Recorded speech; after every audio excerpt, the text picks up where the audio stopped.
a job. But just like any job, it requires tools. Things that work, phones, pads, and other ones. Things that are equally as useful and functional. Things you can trust. What's going on, everybody? John here with you. It's a Monday, April 29, 2024. How's everybody doing out there today? Let's get into the starting lineups coached by John Cooper. The Tampa Bay Lightning 49-25, 29-8 in the regular season, but they're down 3-1 in the series. Points: Steven Stamkos, Nikita Kucherov, Victor Hedman, Matt Dumba, Anthony Cirelli, Brandon Hagel, Anthony Duclair with Mikhail, Sergachev, and Eric Chernak. Sergachev collision several months ago. Nick Paul, Michael Lee, Mitchell Shafee with Glenn Denning, Tanner Janot, Tyler Mott with Emil Martins, Crozier. I've not seen Crozier on the defensive side. And the big cat will be in net. Andrei Vasilevsky. And for the Florida Panthers, they've just seen what the New York Rangers did to the Washington Capitals. It does not come as a surprise, but they want to try to end this series today at home ice. Head coached by Paul Maurice, 52-24-6, first in the Atlantic. Alexsander, Tarasenko, Sam Reinhart with Gustav, Forsling, and Aaron Ekman. It's Anton Lundell, Carter Verhaeghe, Matthew Tkachuk with Nico Mikhail, Brandon Montour, and Evan Rodriguez, Stephen Lorentz, Nick Cousins, Kyle Okposo, with Oliver Ekman-Larsson and Dmitry Kulikov in the back-end defense. Big Bob Sergei Bobrovsky will be in goal. As far as this reset, again, it's my first look at this series right now at Amerant Bank Arena, and it's 3-1. Florida opened the series with 3-2 wins on home ice and a 5-3 victory at Amway to go up 3-0 in the series. All the usual suspects have been doing damage. So you got guys like Carter Verhaeghe, Matthew Tkachuk, Vlad Tarasenko, Barkov, all been able to take it. The Lightning were able to stave off elimination in Game 4 to win 6-3. That was the only bad game for Sergei Bobrovsky in Game 5 when he was touched up for 6 goals. So as we said going into it, Sergei Bobrovsky, 58 games played, 36, 17, and 4, 237 goals against, 915, and 6 shutouts. 2 games this year, 30, 20, and 2, 290, and 100 percentage and a couple of shutouts. I was in the capsules mentioning, I think at worst, that Florida would win this series in 6. I wanted to be a little selfish and push it to 7 to see if the Battle of Florida would be a little bit fun. And right now, Florida is on the outstretch of being able to finish off this entire thing. And they want to do it, as we said, because going into Washington, you want to get as much rest as possible. And it certainly seems that's going to be the case. And I also think you got to look at it this way. If you're the Rangers in Washington, that's about as close as a first-round bye as you can get. All of the Caps fans knew that. All of the Rangers fans knew that, but they've earned their spot in the postseason. Again, it was, but still, that's what the job was at hand. And for Florida, you take a look at this. Again, this is a tough matchup, but they should be able to close this out. Again, they have a couple more elimination attempts before even getting forced into a Game 7. So Florida is exactly what we thought they were going into last year. They've been healthy going into this postseason. Again, haven't sustained the same injuries that they did in that 7-game series against the Bruins. And knock on wood for their fans that does continue. Jalen Waddle is going to. I got a couple of games here for you early in this Tampa and Florida series, and then tomorrow it'll be another potential closeout for the Boston Bruins as we go to play the Toronto Maple Leafs. And then Wednesday could be an elimination in between the Dallas Stars and the Vegas Golden Knights. So my plan is 7:15 starts today, tomorrow, and then the late game for Dallas and Vegas on Wednesday before an off day Thursday. And then if we do get any 7-game, we'll get to that as well. So it's a light night here in the NHL, just this series, and then the late game will be Vegas and Dallas as it's fired in. And now will be an opportunity for Florida to go ahead and touch the puck, but Steven Stamkos gets the intercept off the backhand. Chernak throws it toward the net, but Bobrovsky makes a right pad save. Clearing attempt, Kucherov gets taken down. Carter Verhaeghe, beautiful luck, got Lindell with him, but he wants it. He shoots Vasilevsky, save. The Florida hops over. One of the players went up over Bobrovsky and did a pole vault. 1929 in the first. I didn't think I'd ever call that during the play-by-play, but I think it was Carter Verhaeghe that got air like Shark Week as Montour actually ran into Vasilevsky. It flipped up in the air. I always thought that EA Sports NHL 24 was a little unrealistic animation, but we actually, I guess they'll say, see, it's in the game. Stemlin now trying to find it. This would be an opportunity for Matt Dumba. His outstretched pass. Michael Esamont now, right side. Esamont turn, spin. This one bounces off Michael Chapey. And off an outstretch again, Oliver Ekman-Larsson. He'll back up. As it'll be Lindell trying to find it. This is behind the cage of the Big Cat. Good finish of a hit a couple times. Near the right side, Ekblad will fire toward the net, but got it. Put it now near the right side of the red line. Spin here for Dmitry Kulikov. And now fired in toward the net, and this is stopped by the Big Cat as Stemlin was right in his grill. 18:50 left to go in the first. They're going to profile Nick Cousins. When I see Nick Cousins, I like to think of some body check. Nick Cousins ran into one of his guys in the shoe line. Right into the shoot-around line, got hit right in the face by, looks like, Vlad Tarasenko inadvertently.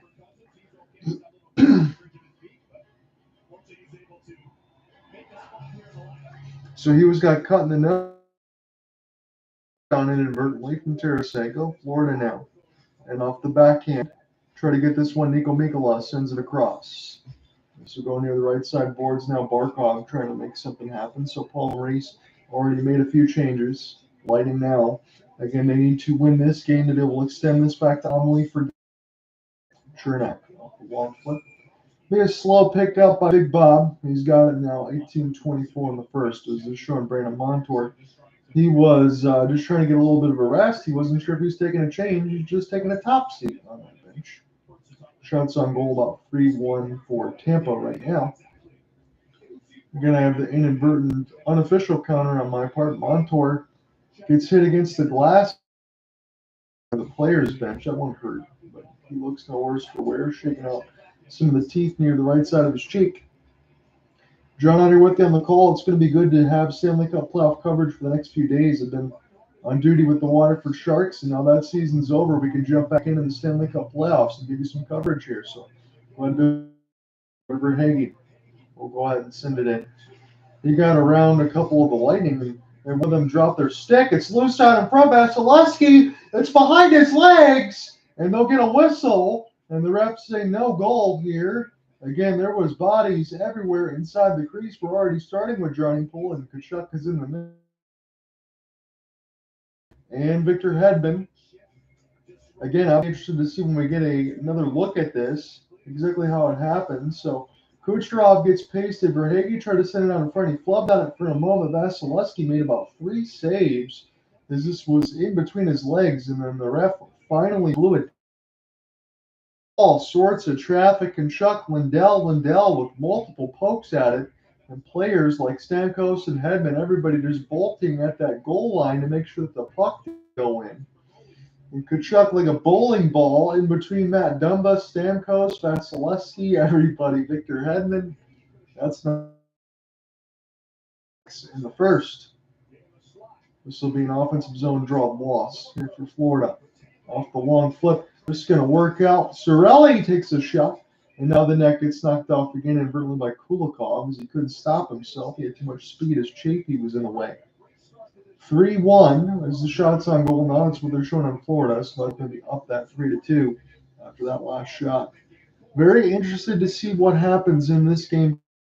A very auspicious start. It's been a quick start for both of these teams, and if this continues, I don't think Bobrovsky or Vasilevsky, even for as good as they are going to be able to keep up this level of pace, because there's already, with the 4 shots on goal here, maybe a couple of these that already could have won the net. Stamkos looked clipped in the ear with a stick from Tkachuk as he's bleeding on the inside. A little bit of a grimace there on the side of the rubbing alcohol. He's cut pretty good there, so they're going to get a clean up near the right side of his ear. No problem, no, for Steven Stamkos. They'll gauze that all up with that blood, and they'll get that all set up. So right in near the right side outside earlobe, Stamkos is cut pretty good. I know they said this on the ESPN side. I can't believe it myself. Stamkos, after this series is done, he needs a contract. Tampa was not able to reach negotiations with him. So technically, he will be a free agent. I don't see any other way Steven Stamkos puts his jersey on for any other team other than the Tampa Bay Lightning. Would you agree with that? I don't see him joining any other team. If he does join us and Steve Eisman for the Detroit Red Wings, I wouldn't be too upset, but that's just me selfishly saying that. Other than that, I think he's staying in Tampa. Lindell, now near the right side, Nick Cousins will try to get to it, an outstretched pass. As this is Chafee. We'll get this ahead the other way. Chip and chase here for Tampa. And Chernak had to side line. We'll go ahead and recollect this in his own net, but a great forecheck there for Tampa. Near the right side dot as this is taken away. So Maxwell Crozier, first time I get a chance to look at him. Pretty good on that forecheck. Kel Sergachev, he's got that metal rod in his leg. He's the one that's dumping this puck in right now. Got to be very careful with him. Again, just his second game back. He missed quite about a couple months, a lot of time. Duclair, this one shot by Chernak goes wide around the inboards. Tampa now. Anthony Cirelli off the spin and turn. It's Chernak now, right side blue line. Back to Cirelli. Duclair got all spun around. He's playing against his former team. This bounces off the stick shaft that was broken in Florida. Able to get this in across the red line. Now touch with a stick. It's turned over, and then it bounces off Reinhart's skate right into Vasilevsky's glove. Boy, oh boy, was that close for Vass. And that would have been a disaster for the Bolts because Barkov forced the steal. The captaincy got it. It bounced off Reinhardt's left skate. And he's Trapper. My, oh my.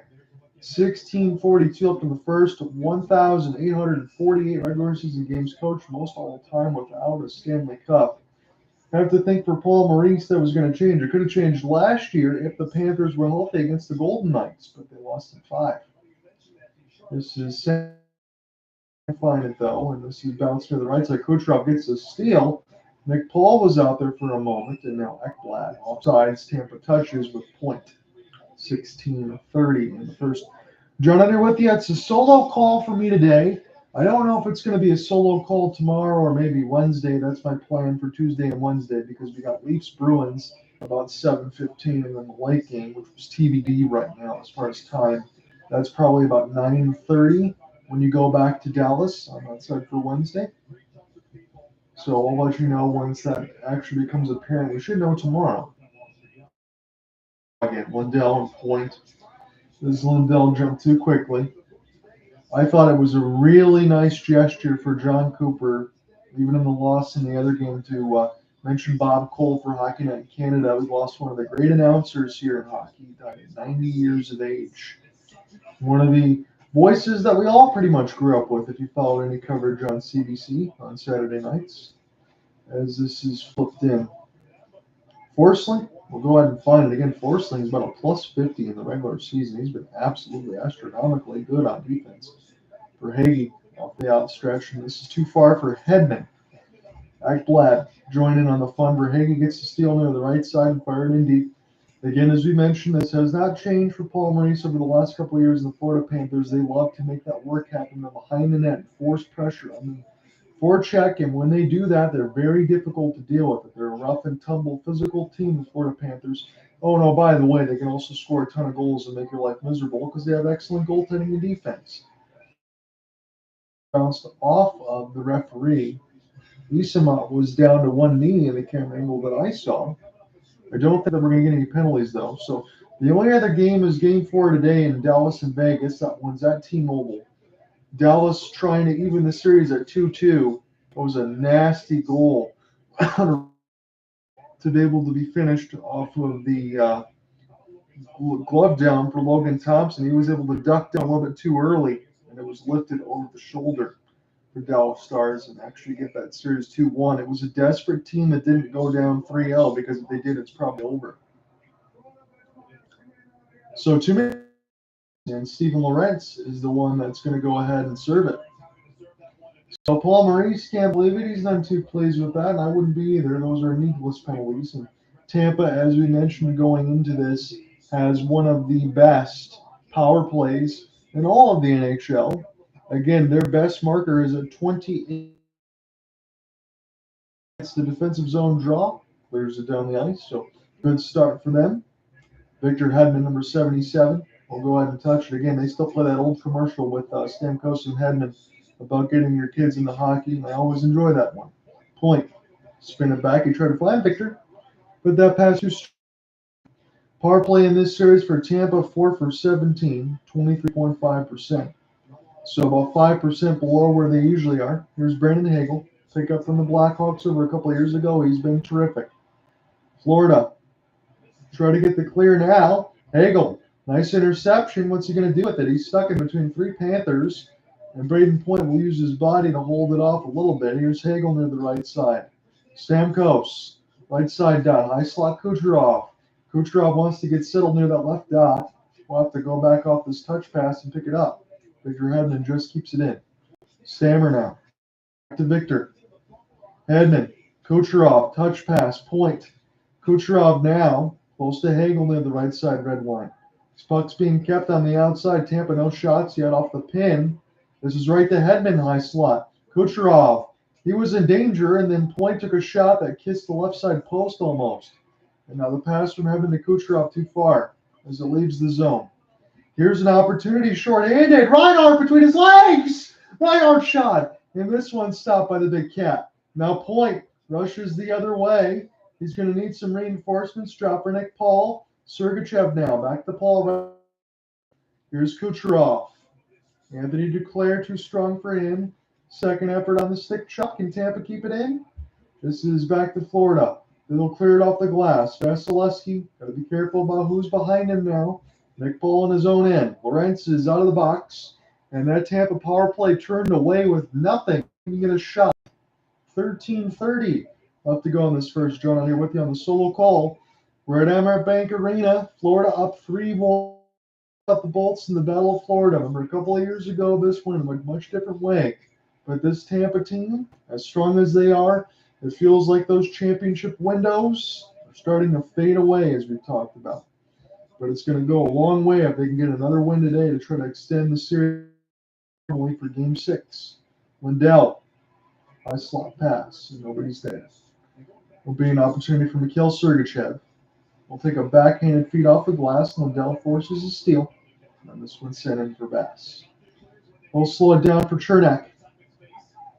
Chernak now trying to take this left or right. And the white jerseys with the blue pants, blue bolt across the jersey. A late hit. Tyler Nico Mikhail. Just a little greeting to say hello at 12:44. We might get a commercial break now after that, but a little bit of a late hit there from Mikhail, and Tampa's first power play winds up with nothing. Come right back. We'll call the rest of the first.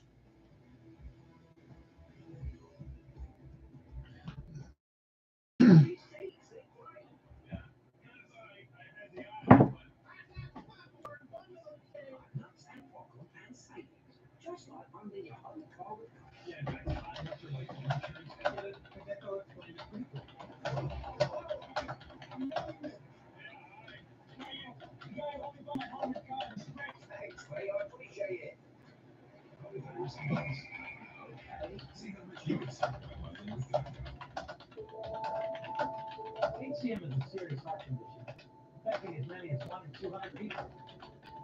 Like me. And me. I'm still sort of right by 8 o'clock. So talk to my cardiologist. And ask about treatment uses in HCM. That's often a real difference. It gave me new hope. Talk to your cardiologist today. Visit hcmrealtalk.com to learn more.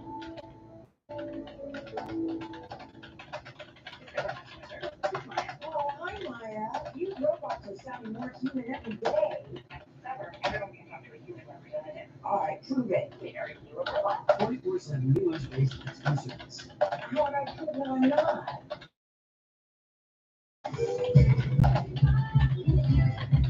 Vitamin-packed hydration with no artificial sweeteners, flavors, or added sugars.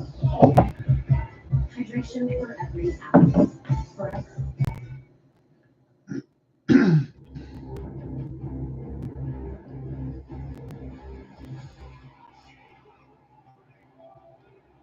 Sean Bobrovsky's backhanded glove save against the grain going into this game 5. That was the best save that we've seen in the playoffs so far.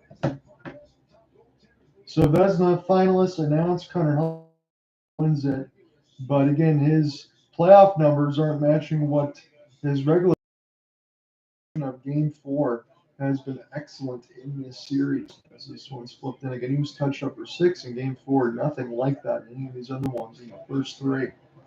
Off the backhand now. Good.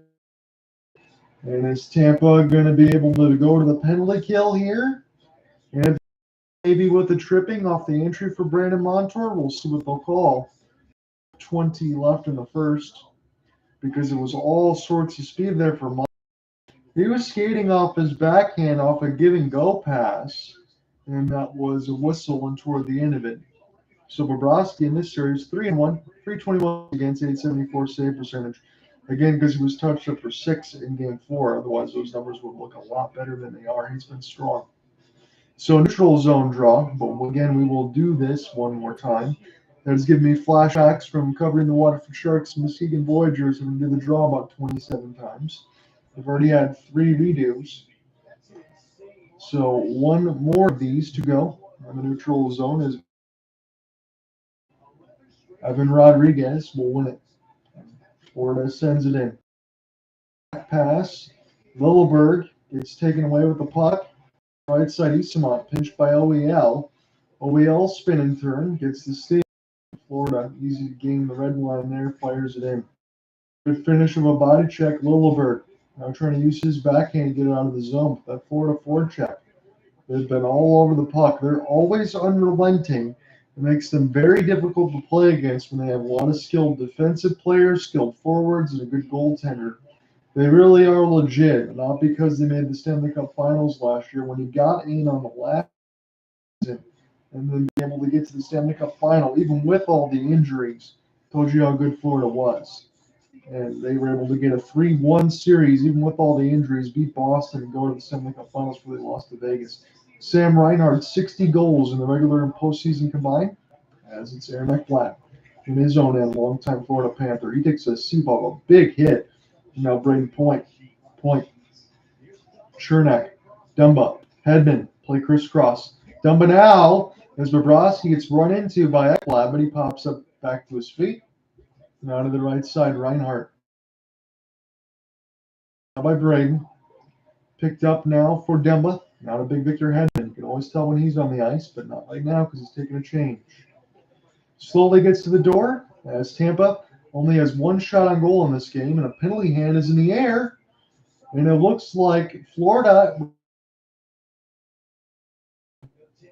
and we'll see what it's going to be. So Tampa get 2 power plays. They only got 2 shots in this game right now, and one of them was off 100-foot clear. So a tripping is going to be the call, and we'll see who's going to be in the box. Looks like Brandon Montour. It's in the sin bin. So John, out here with you on the call. We're about halfway through this first. Tampa's got 2 power plays, too many men. Steven Moritz and Brandon Montour for tripping against Tanner Janelle.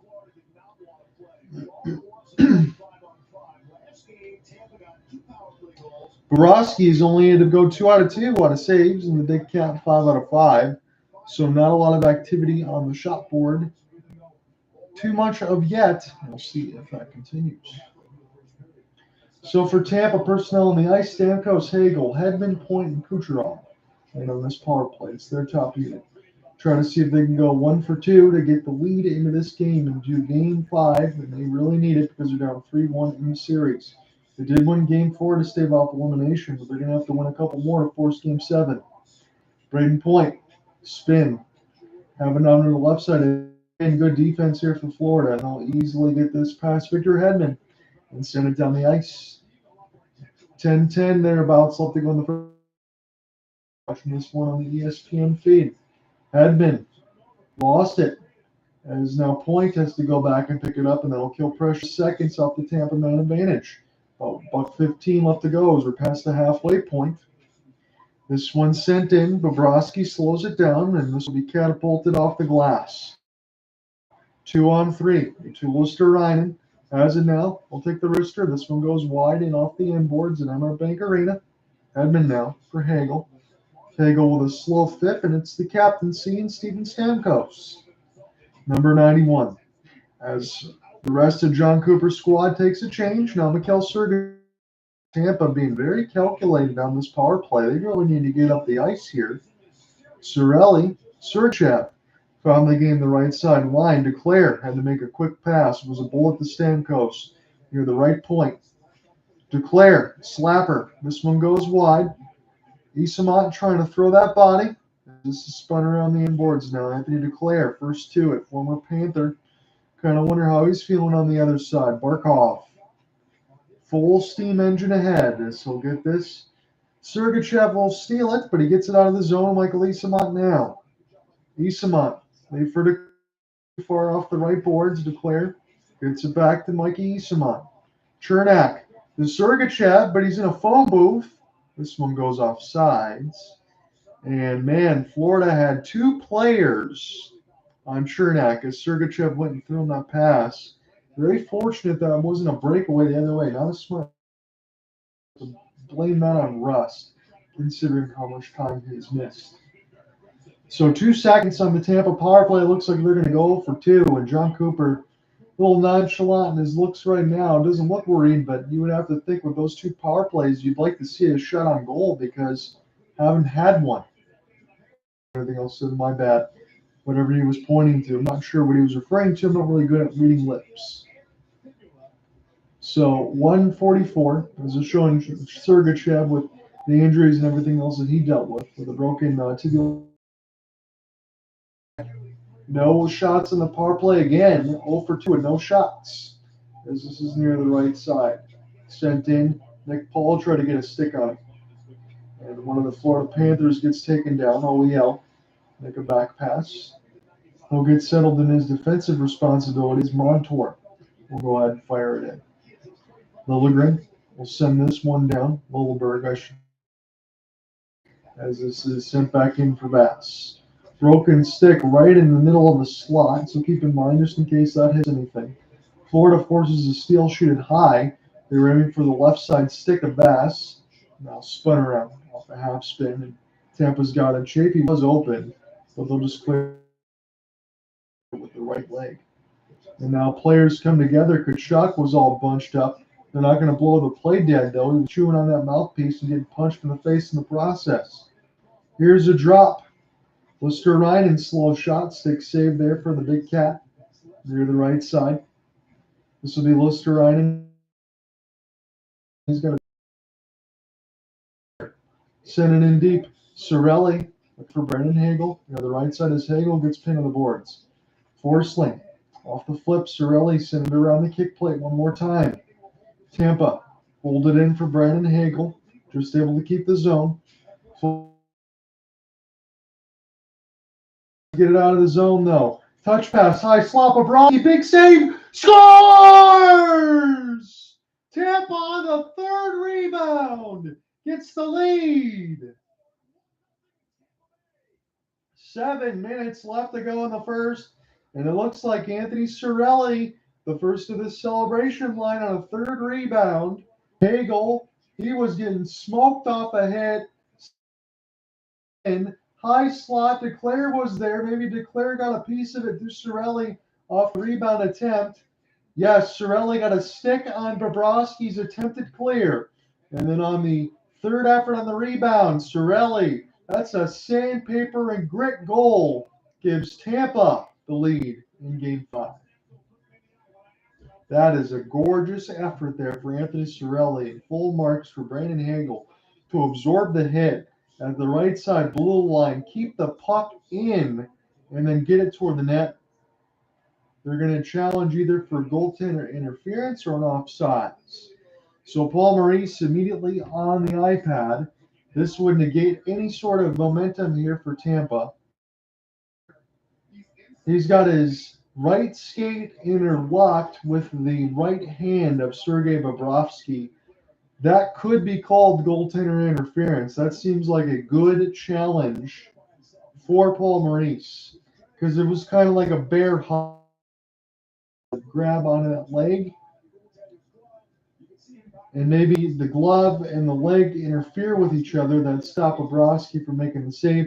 If I want to play devil's advocate here, even though I think it's a good challenge, I still feel Bobrovsky had the wherewithal to be able to make that save and wasn't interfered with enough, but I can understand why Paul Maurice makes this challenge. He might win it, to be honest with you. 7 minutes left to go in the first. So I don't think it's a bad idea. If Tampa does get this goal, they're also going to go to a power play if this challenge is incorrect, so that's the rule. So it's either you take the goal off the board or you add the goal and give Tampa their third power play of the game.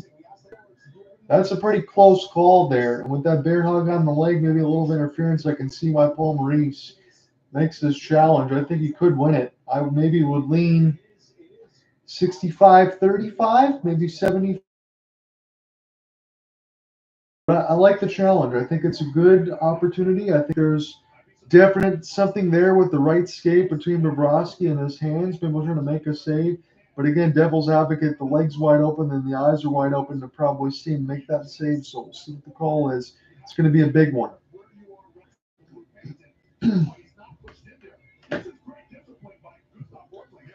So Kevin Weeks, I think he makes a good call too. No pushing on that goal as well. Duclair did the best he could to keep this on the outside and not push into Bobrovsky. So you do have that. So we're going to take an extended look here in Tampa and Florida. We're going to see if Cirelli's goal is going to stand. This is a big-time challenge here. I know 7 minutes in the first, but they're taking a very long look at this. This is not an easy call. If I had Cooper Hopkins or Alec Nobbin with me and I asked them this question, I think we would kind of both see both situations.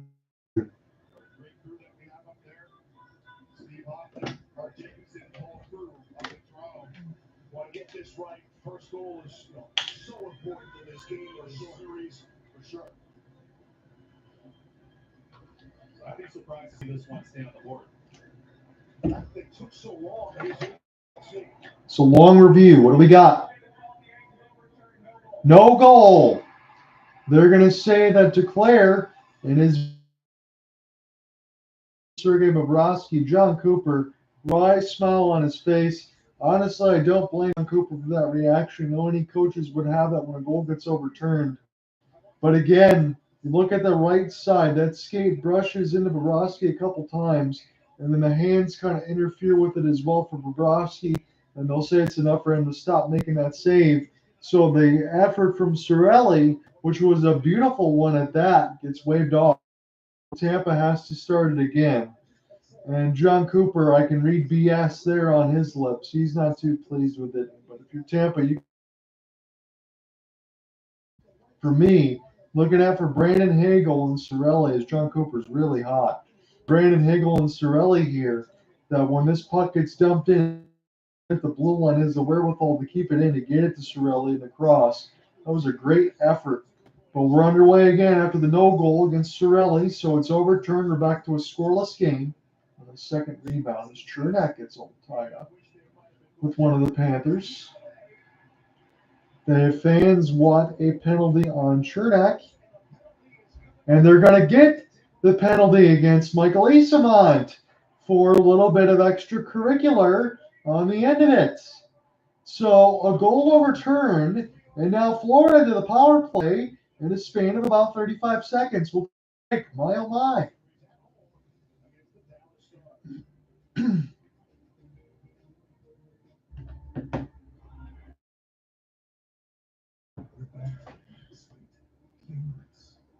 that matters now is what happens next. Stanley playoffs on ESPN, ABC,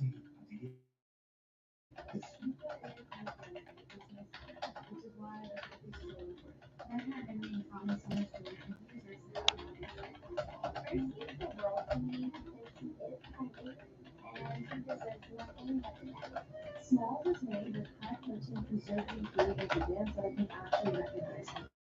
Love other cat food brands put so much junk in their food, and I don't want to do that, which is why I'm choosing to keep my pet small. That they'll eventually need a will. Eventually. Right now, trust and will has taken the process of creating your like flying lounge on the couch. Trust and will is designed by turns, but customized by you. One question at a time. All documents are state specific. We and start at just $199. That's not. Find the plan that's right for you at trustandwill.com. Eastman's going to come in your screen at top left there, and Eastman, who draws a lot of penalties, takes a lot of penalties too, 104 penalties for regular season. There's a lot of exasperation on the Tampa bench after that goal was overturned. At least one guy slammed his stick on the board. Strong Cooper was just shaking his head like exasperated. I can't believe that was not a goal. And Duclair was talking to the linesman trying to get a better explanation, obviously, so they wouldn't do that next time. Comes 18 seconds after the goal is waved off. So 18 seconds after the Tampa goal is wiped off the board for Anthony Cirelli, it's a penalty for Michael roughing, and now Florida gets their first power play. We're going to redo the face-off again. I feel like I've said that 5 times because I've had. Luke Glendening, defensive zone draw. Try to take this one against Carter Verhaeghe. Glendening, one of the best in the NHL, still on the draws as this one sent back down the ice. Bobrovsky slowed down with the stick. Power play for Florida in this series has been excellent. 3 for 9, 33%. So Montour will send it back. Try to see if you can get goal number 61 combined within the playoffs in the regular season. Reinhart, way too strong off the boards. And now it'll be Bobrovsky. Will go ahead. He doesn't like to play this puck unless he absolutely has to. Montour, one of the best offensive defensemen. He'll take this now off the back pass. For Barkov, captaincy. Send it right back, but this is right in the arms of Tampa. Cirelli, now Hagel. We'll go ahead and do the sub pass. Montour absorbs ahead. Hagel, Tkachuk, and now Barkov. Right to left, Florida trying to get this with the red jerseys and the blue pants and red and white stripe. And Tkachuk shot. Barkov extra pass. Tkachuk toward the net. In this one, he was behind the goal line. I thought Barkov was going to take that shot, but he tried to dust it off for Tkachuk in front of the net. And they got very close to scoring, but did not. 5:25 left to go in this first. It's Evan Rodriguez. Number 17 point. Good chip off the glass. It's Lindell. Off to start again. Tarasenko fired and picked up off the backhand now is Lilleberg will send this one down. It'll be OEL. Oliver Ekman-Larsson across the right side blue line and fire it in. And Rodriguez, Tarasenko trying to join on the fun. Glove down by Evan. But this is right to Victor Hedman. Hedman now, slowly off his backhand, will fire it in. Not a bad idea there. Hagel trying to finish his hit. He's already had a really strong first period. Again, if it wasn't for that interference there, he could have had a primary assist from the declared goal because it was all effort from Hagel. Lindell gets the steal. Florida does not get any shots on goal. In fact, we've had 3 power plays, 2 for Tampa, and 1. And none of them have gotten a shot on goal just yet. As Kucherov send this one back down. Crevasse will slow it down as Nick Cousins was giving chase. Kucherov will use the left side glass, a lead pass for point. Spin and turn, uses his edges. Here's a one-timer. This one blocked out nicely. Florida. Nick Cousins will go ahead and send it in. He almost lost his balance. Picked up now for Cirelli. And so he'll try to clear it out. Lorentz will get the steal. And this will be sent in as Cousins tries to throw it a hip check. Pin against the wall now. Barkov able to get the steal. Tampa, 2-on-1 now. Extra pass across Eastman spin. Here's a backhand feed. Chance goes wide to the right post. That was in tight. Chernak now right wall. Kucherov, left circle. Tampa spin now with Mikhail Sergachev. And we'll send this around the kick plate. Spin now. Chernak will get it back. High slot. Tampa defense, Sergachev. This one goes off the right stick of Bobrovsky. Chernak keeps it in. 3:20 left to go in the first. Trying to find it, but Kucherov stick left, and he'll throw a dangerous pass out in front, but it bouncing between the Tampa's defense and legs. Tkachuk, lone pursuit. As Bolts will fire it in with Nick Paul. Bobrovsky. Go ahead and make this feed now for Barkov. Barkov will send this top shot around the kick plate. Vasilevsky will stop it. Very busy behind his office now for Brayden Point. Outstretched now for Isamont, who was out of the box. He gets slammed as OEL. Chafee and behind the cage as he gets pinned. Near the right side, Florida still trying to get. And Florida will settle it down. Alexsander gets stick lifted. This goes now. Chafee fires. This goes up the blocker of Bobrovsky. He takes a big hit. Tampa with it off the backhand. Set it up now. Vermont with a screen out in front. Chafee try to get there. But it's Forsling. Settle it down. Forsling take a stop and behind his cage for Verhaeghe. Outstretch. Here's a good feed Ekblad. Try to get a stick reach. This is in between his legs now. Near the right side wall. Lindell trying to find it. And this will be flipped down by Tampa. 155, not far in their own end. Make an outstretch feed, but it's right to number 88. Send this one down to Claire. We'll try to get a piece of it now. Lindell. As he's pinned. In Florida right there. They'll clean it up near the right side dot. Off the spin and turn, Montour. It's to Claire, former Panther. But we'll get this one back. Sure enough. Right around again, and Tampa will fire it in. As they'll slam this near the right side wall. This goes and hits the netting. 128 left to go in the first. Shots on goal are 7-6 in favor of the Panthers. That bounced off the left pad as it was Tarasenko trying to get it. We'll take a break. We're late in the first, still scoreless.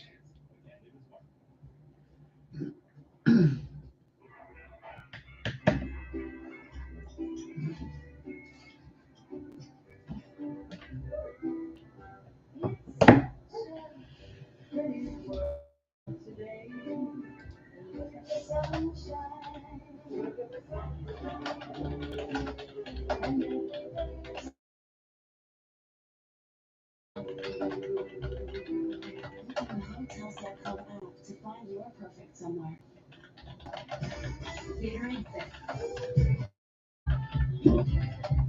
Vitamin packed hydration with no artificial sweeteners, flavors, or added sugars. Forever.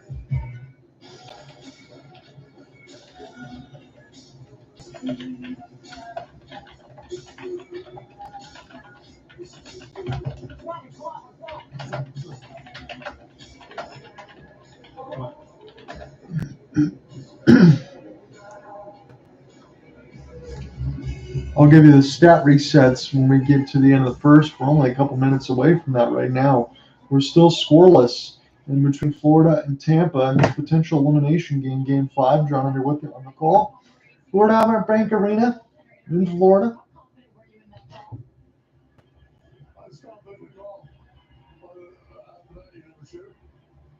You said that the key to this game was not getting in the box. How do you feel about 2 minor penalties for your team early? Really close to clear. I thought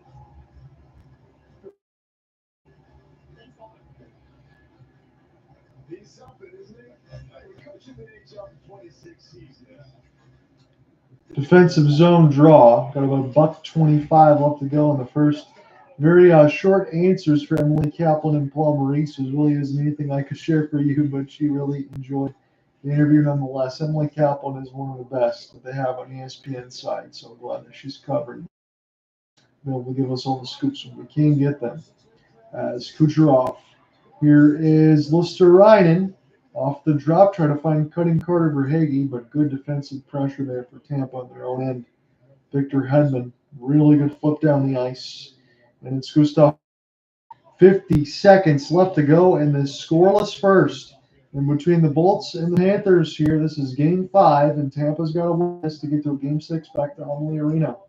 This will be sent in, but it did not gain the line, so Tampa break for them. They're going to get an offensive zone draw as Dumbo's. I know they're doing this half and half commercial in between Saving Sakic. I did watch the documentary there. And I got to tell you, there is not enough for me to be able to give you some pointers there and say that you should go ahead and watch it. I understand the front-loaded deal is not something that you would see at the time of the $15 million sign. But, man, the documentary, There wasn't a lot of highlights there. It was more toward that. They talked more about Harrison Ford's movie Air Force One and how that intertwined. It was kind of like watching paint dry, to be honest, and I love hockey. It's unfortunate. Chernak into the screen, and this one is saved by Bobrovsky. 20 seconds left to go in the first, so I don't think you need to watch it. If you want to look at the signing bonus and maybe his potential look at Joe Sakic to the Rangers, search it on the internet. You don't need the documentary. Those are just my thoughts.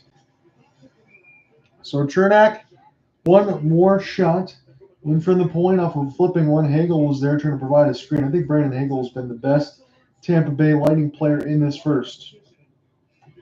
Bobrovsky, again, the only game he got touched up in was Game 4 when he gave up 6. Other than that, his numbers have been stellar. That's the only reason why the goals against is over 3. Stamkos booted out of the draw. No problem. They're bringing another centerman with Brayden Point. Against Anton Lundell. Point wins it clean. Stamkos touched to Hedman. Hedman to the screen. He tried to find a tip for Stamkos. Now Florida. One last. Nice. We'll send this in deep off Vasilevsky's cage as it goes to 5. Sergachev sent it all the way down the ice. Diving shot block. And a huge hit near the right side. Who's tangled up over there? Everybody's on the ice. We can't even get numbers here for you. Aaron Ekblad and Brayden Point got all tied up. And Point's got a snow shower all over him for being on the bottom of that pile. So fast we couldn't see it. So as a clear-in happened, Point got his stick tied up there with Ekblad. He's trying to pry it loose, and the Point said, "Hey, I'm going to get you in a chokehold. Stop holding me." Ekblad said, "I'm going to get you in a bear hug to end this first." So a lot of physicality going away from the puck. With 9/10 of a second. So we could take our breath and go to the end of the first. And we'll just have one more draw before all the extracurricular is done. So as it stands, folks, it is going to be 0-0 after 1 and 4. That will carry over into the second. So the lone goal that we did have was turned off the board there from interference against Anthony Duclair from an Anthony Cirelli goal. He got his right skate all tied up with Bobrovsky's glove hands. Couldn't make the save. So after 1, we're scoreless. We'll let you know the play-by-play.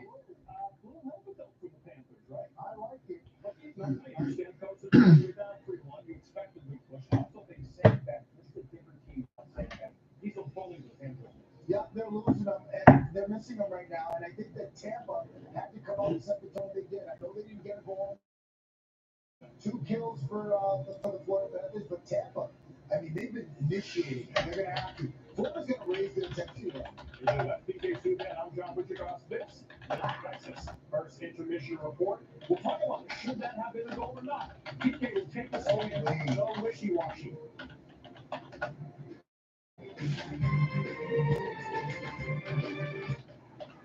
Tampa makes it easy to get help when you need it. They bundle your home and car insurance. It's not just easy. It's on the notice of no easy.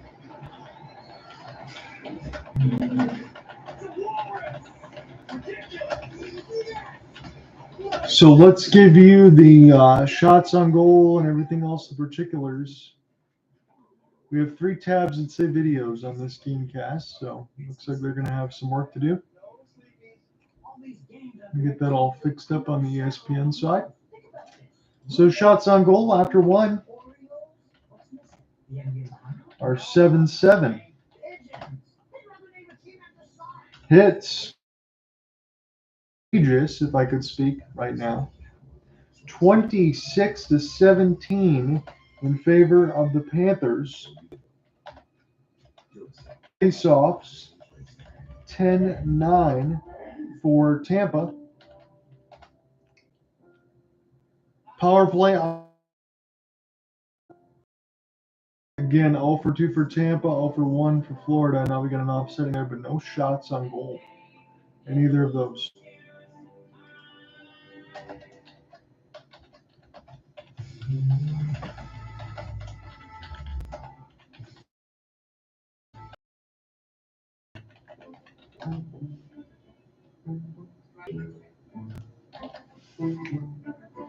So your summary at the beginning of the game: Tkachuk, Verhaeghe involved near the net as the puck goes through Vasi's legs, but he gets the whistle. Stamkos cut on the ear near the scrum in front of the net at the goal line, but he's okay. Sergachev in the game with metal rod in his leg after missing a couple months. Tampa, no shots on their first power play, no shots for anybody in the 3 power plays we had: 2 for Tampa, 1 for Florida.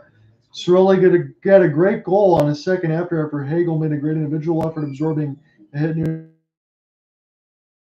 caught against Bobrovsky. Long review, no goal. Florida's ensuing power play. Chuck's pass bounces off Vasi's left head and goes wide. Otherwise, Florida would have opened the scoring. Offsetting 4-on-4 to end the first as Point and Ekblad get stick tied up in a scrum near the bench. That's your reset after 1. Dallas and Vegas, 9:45 puck drop on ESPN. It'll be a little bit later depending on how late this goes.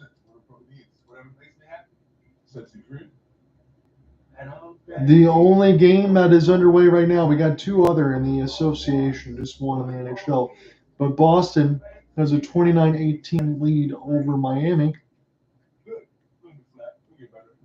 They're at the Kaseya Center. Derek White on fire right now. Through 10 minutes of action has 16 points. And Tyler Hero has 9 to lead the Heat, who are down 29-18 now with 2:20 left. New Orleans, they're trying to avoid the sweep at the Smoothie King Center at the hands of the OKC Thunder. Is up 3-1 still. They are back at Ball Arena to take on the Lakers. They just avoided elimination in Game 4. I don't think that series stretches much longer. And that is your reset on the scoreboard for today. I can give you some baseball scores.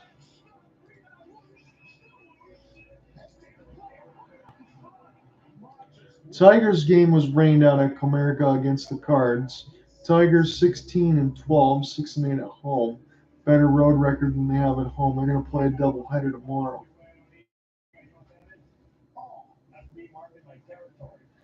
Everything is in progress. Orioles up 1-0 on the Yanks, top 6.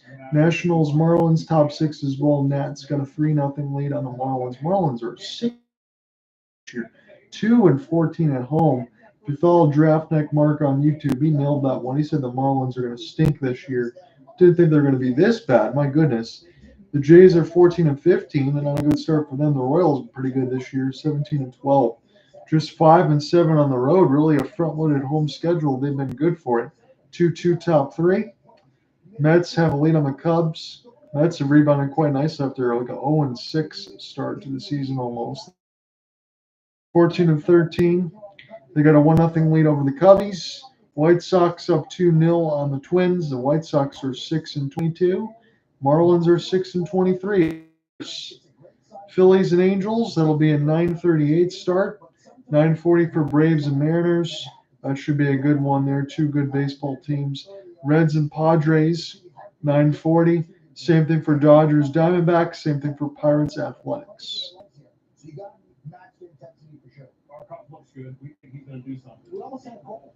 Well, yeah, and I need you to take a stand here. No wishy-washy. Okay, no wishy-washy. No goal or goal. PK Subban, the piece.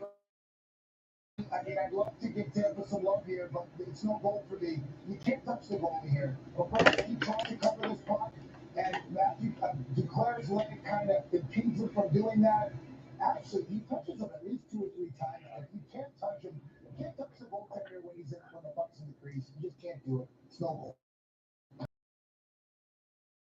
No wishy-washy, no goal. All right. No score after 20 minutes. Remember, the team that scored first in this series has won each game.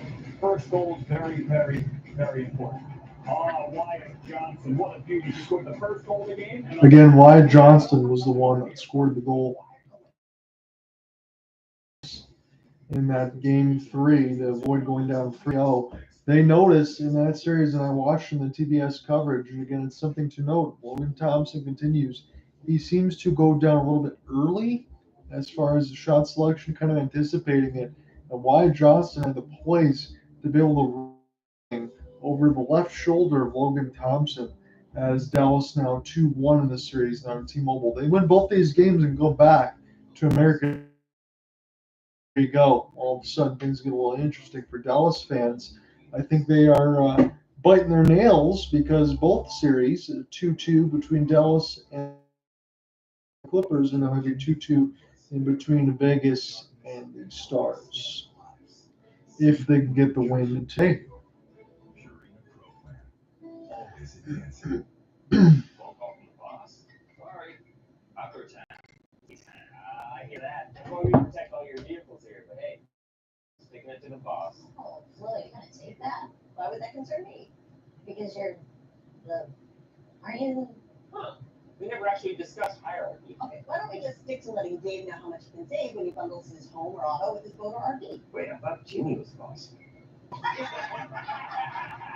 That's funny because I'm not boss material. From meat-free Monday to Zippo-Paying Sunday. So many ways to save. Life ready, wallet happy. That's 365 by Whole Foods Market.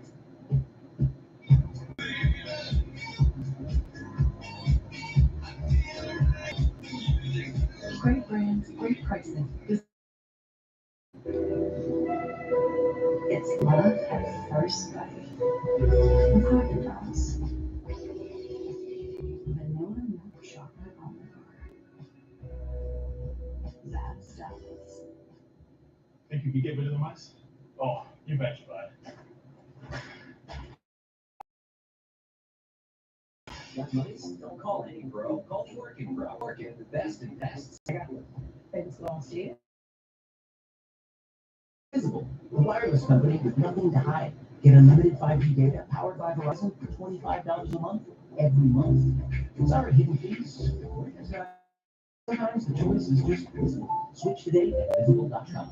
You're really making all this by hand. Oh yeah, the avocados are hand mashed, the chips are hand tossed, and everything is made fresh. You make it fresh every day. Yes, every day. The Chipotle way is we make it fresh every day. Sounds delicious.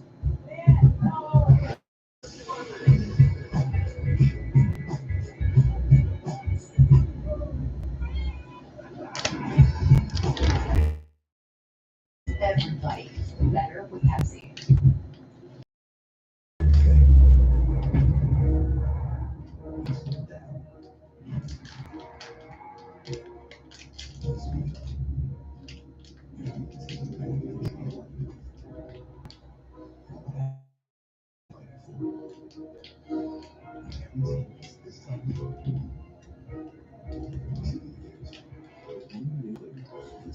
ESPN and ABC. Welcome back to the Lexus Person Emission Report.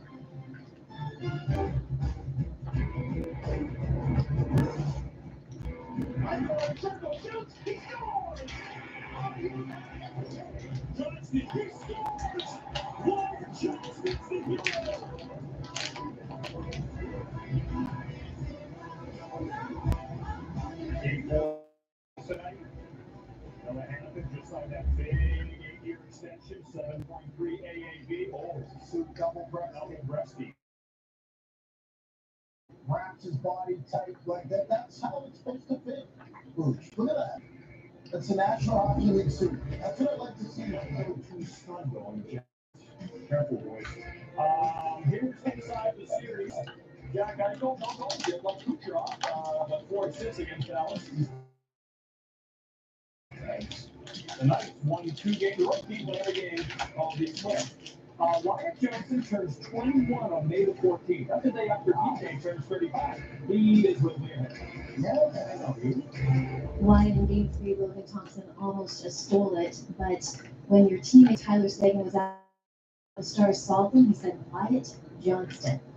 How do you duplicate such a dominant performance in Game 4 tonight? I mean, I think just trying to, do the things that, make, us successful. And, yeah, I mean, obviously generating chances is a big part of that. And it was awesome last night. It was tough to beat him, but yeah, when you're getting bucks, that's when you're going to be able to beat him.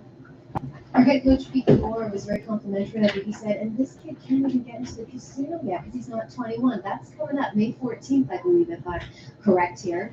But I'm just wondering, when we watch you on the ice, you have such presence. Where does that maturity come from? Thank you. I don't know. I mean, I think the biggest part is I've been pretty lucky with the situation I've been in. Playing with some pretty awesome players, and obviously have a lot of great people around me. Coaching staff, and just some of the guys on the team that have helped me. So I think I'm just kind of in a pretty lucky position, which makes a lot. 23rd overall pick. You hit on those. That's good stuff. 32 goals during the regular season. Wow. You've been watching Alexis first intermission report. Bob and the Panthers. The second period. HCM is a serious heart condition affecting as many as 1,200 people. Like me. And me. It can impact how you feel, what you can do. I still felt tired on my beta block. So I talked to my cardiologist. About treatment advances in HCM to give me new options. It was a breakthrough for me. That conversation was big for me. Talk to your cardiologist today and visit hcmtalk.com for more information.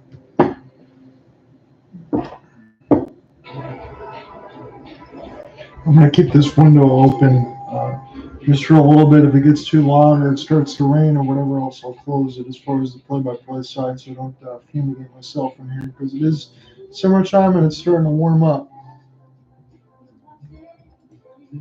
So in this YouTube question, we got about 4 minutes before the second period starts. How much longer do you think the Battle of Florida is going to last? Do you think it's going to end tonight in Game 5? Do you think Tampa is going to fight to Game 6? Or do you think a 7-game series? I know I said going into the capsules, Florida in 6. I'd like to see this one go 7 and see a true Battle of Florida here. I still feel that this could go 6 and this might go right to the prediction. That's just me. I'm still leaning towards 6. I'm not leaning towards 7 anymore. From what I talked about open, I picked 6. I wanted to see it go 7. I still think it can go 6.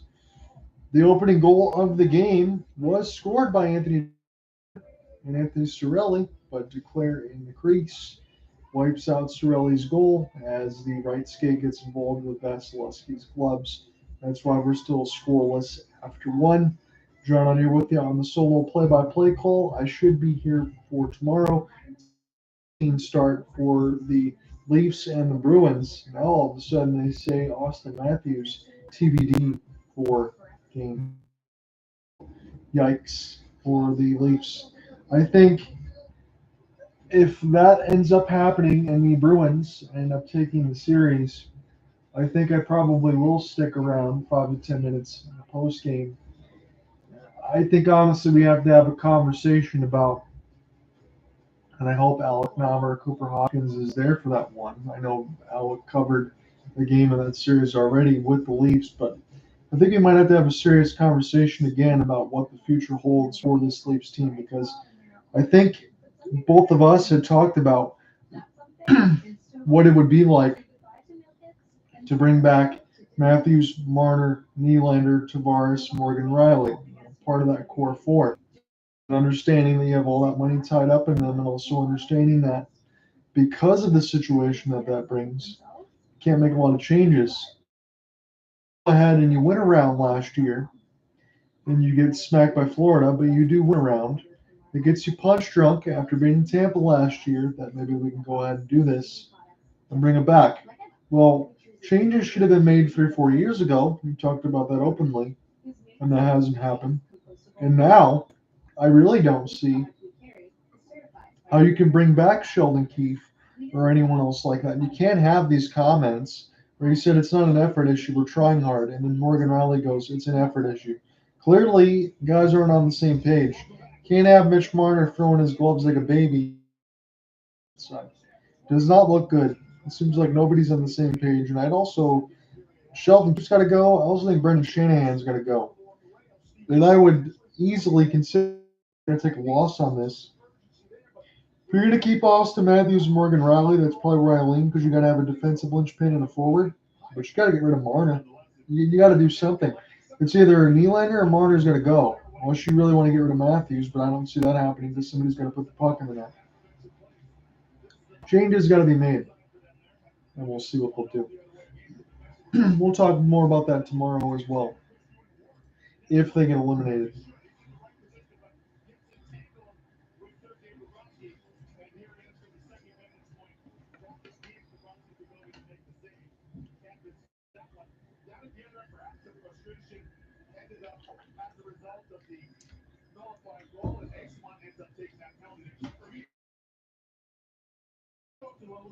Elimination game.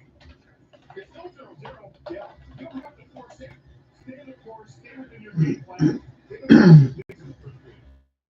More brought to you by Geico. So is that the strategy for both teams? Absolutely. For sure, but specifically Tampa on the road. They don't have to go hunting offense that isn't necessarily there. Keep in mind, the Panthers have the benefit of not only being at home, but getting last game. Again, we're going to start period. We got the draw for Barkov and Stamkos. It's offsetting 4-on-4 here for 2 minutes. And we're underway right now. Shots on goal after one period were 7-7 apiece. So they say that Tampa doesn't need to hot off. Right now, Florida doesn't need to either. We'll see if one of these teams can maybe bide their time and make the first mistake. We thought we had a goal for Anthony Cirelli, but Anthony caught in Sergei Bobrovsky's glove hands, and then it was overturned interference. Stamkos trying to make the outstretched feet for Cirelli. Against Cirelli and Hagel, I think have played pretty well in this game so far. Carter Verhaeghe find the entry off the 1 6 fortuitous bounce right to Verhaeghe. Verhaeghe's going to get it again. He's going to score.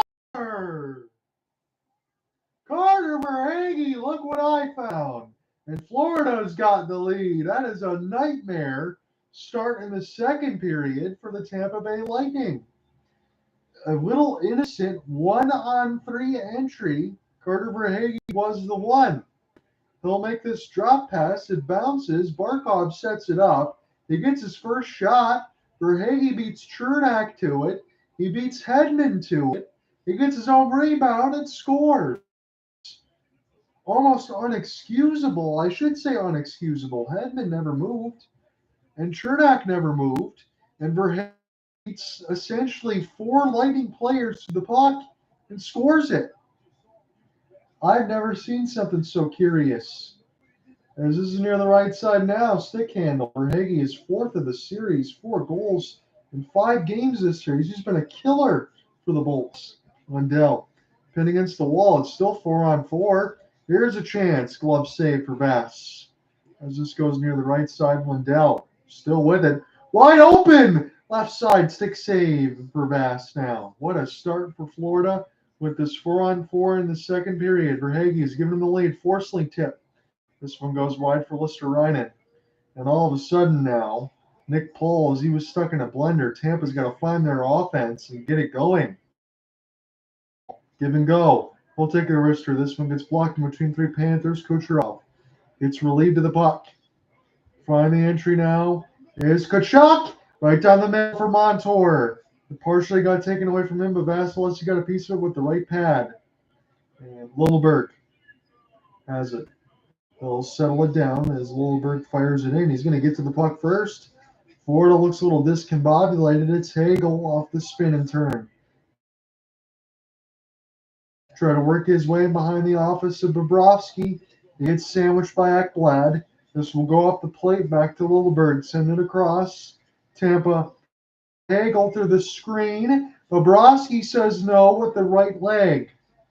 Now point. Point now off the wrap.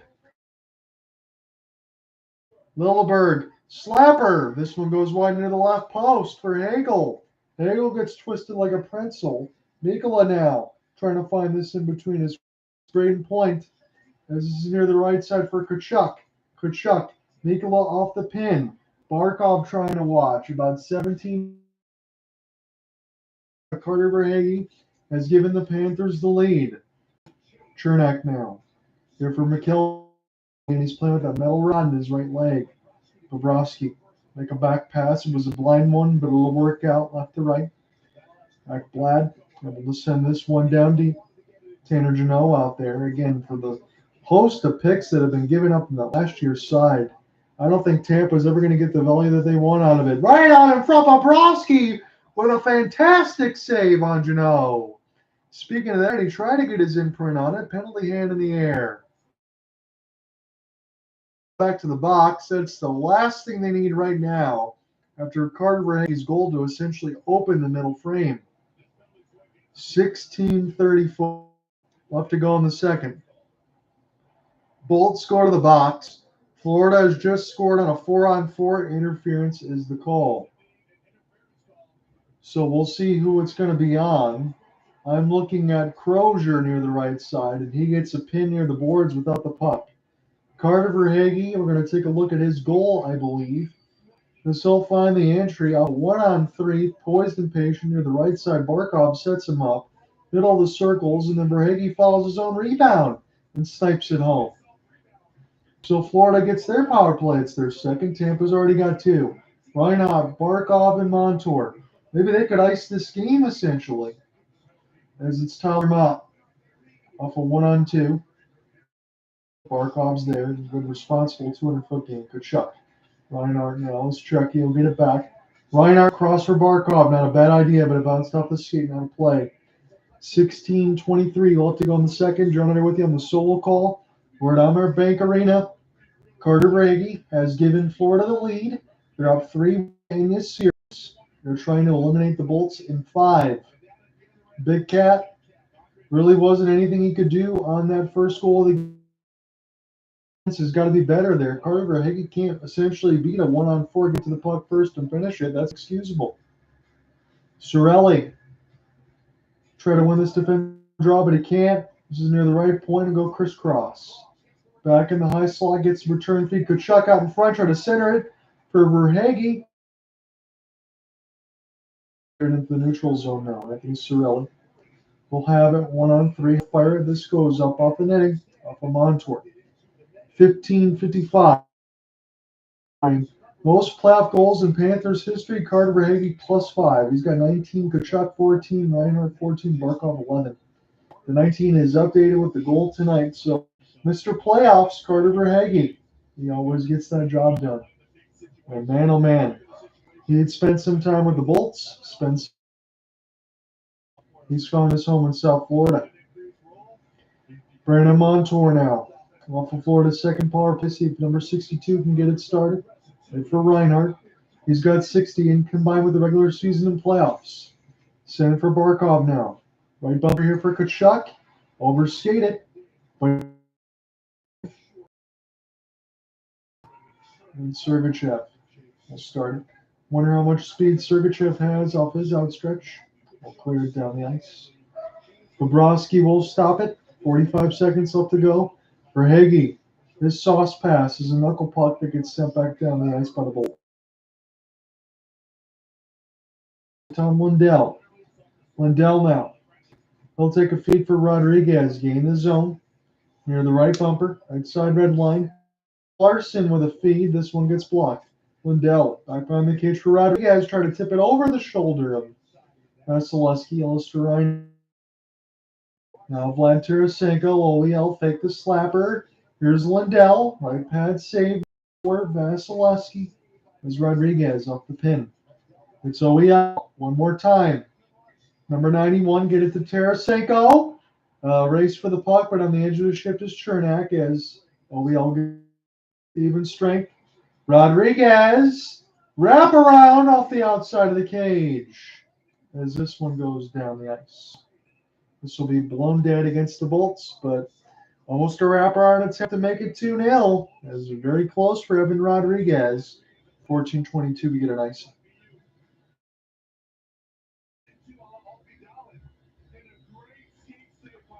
Matt Dumba got a stick and a skate save near that left side post. Otherwise, by Evan Rodriguez off that latest wraparound to make it 2-0 Florida. But as it stands, Carter Verhaeghe still got the opening goal early in this second. Near the right side wall. Mott, 1-on-1. Does he get enough for a break? This shot goes wide. Took one of the Florida Panthers away from their stick. pass. Michael Eyssimont drive to the net. Said no, did Bobrovsky. Picked up off the backhand. It was loose, and the Panthers get it down. Lister too far. As this one sent in, Stephen Lorentz get a chance to pick this up in his own end. He'll play back pass. Now for Aaron Ekblad and Kyle Poso as this one gets sent down deep. Big Cat will stop it. 13:35 left to go in the second. John, there with you on the call. 12-11. Tampa's got that advantage, but they're down 1-0 on the scoreboard. If they don't win this one, this series is over. It's Evan Rodriguez, who almost scored the second goal of the game. Now near the right side. Thunderous hit. There's been a lot of that. Picked up now away from Montour. Near the left side red line. Florida content to dump it in again. Takes a fortuitous bounce right in front of Vasilevsky, but Tampa with Steven Stamkos. Kel Sergachev will make the feed for point. Point now, spin and turns, going to absorb ahead. Steven Stamkos trying to pick it up now. Off the back pass, able to stay on his feet. Stamkos, drive one on stop with Bobrovsky as his stick shaft is broken off a shot for Chernak. Bobrovsky made an unbelievable left pad save. Now Montour cutting in. Short side chance shut off by Vass. Hand-to-hand action. Tkachuk sends it. Now Verhaeghe crisscross.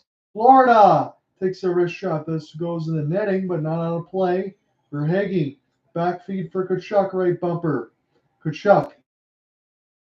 It's a pass. It's a slow one off of Vasilevsky. Florida going on the power play. Delayed call. Slapper. This one wide. Picked up now for Barkov. Florida's still with this thing. They're going to get a power play unless they score here. 12:05 left to go in the second. Montour. Florida fans up to their feet. He circles. Here's a fake slap. Montour's got it. High slot. Tkachuk. Extra touch pass. Tampa still has not touched this thing. Tkachuk now. Still delayed 6-on-5. Verhaeghe spin. And is sent back through the neutral zone. And now in off the board, one of the players, and 11:43 left to go in the second. The Bolts take another penalty. That's their third. Florida's got 2. Florida up 0 on the scoreboard. An even strength goal for Carter Verhaeghe, 4-on-4. And we get a little bit of a hook and hold. Chance in tight and toward an almost partial break. And then, man, Sergei Bobrovsky with a ridiculous left pad, maybe left glove save as well. We'll go to break. Florida goes back to the power play.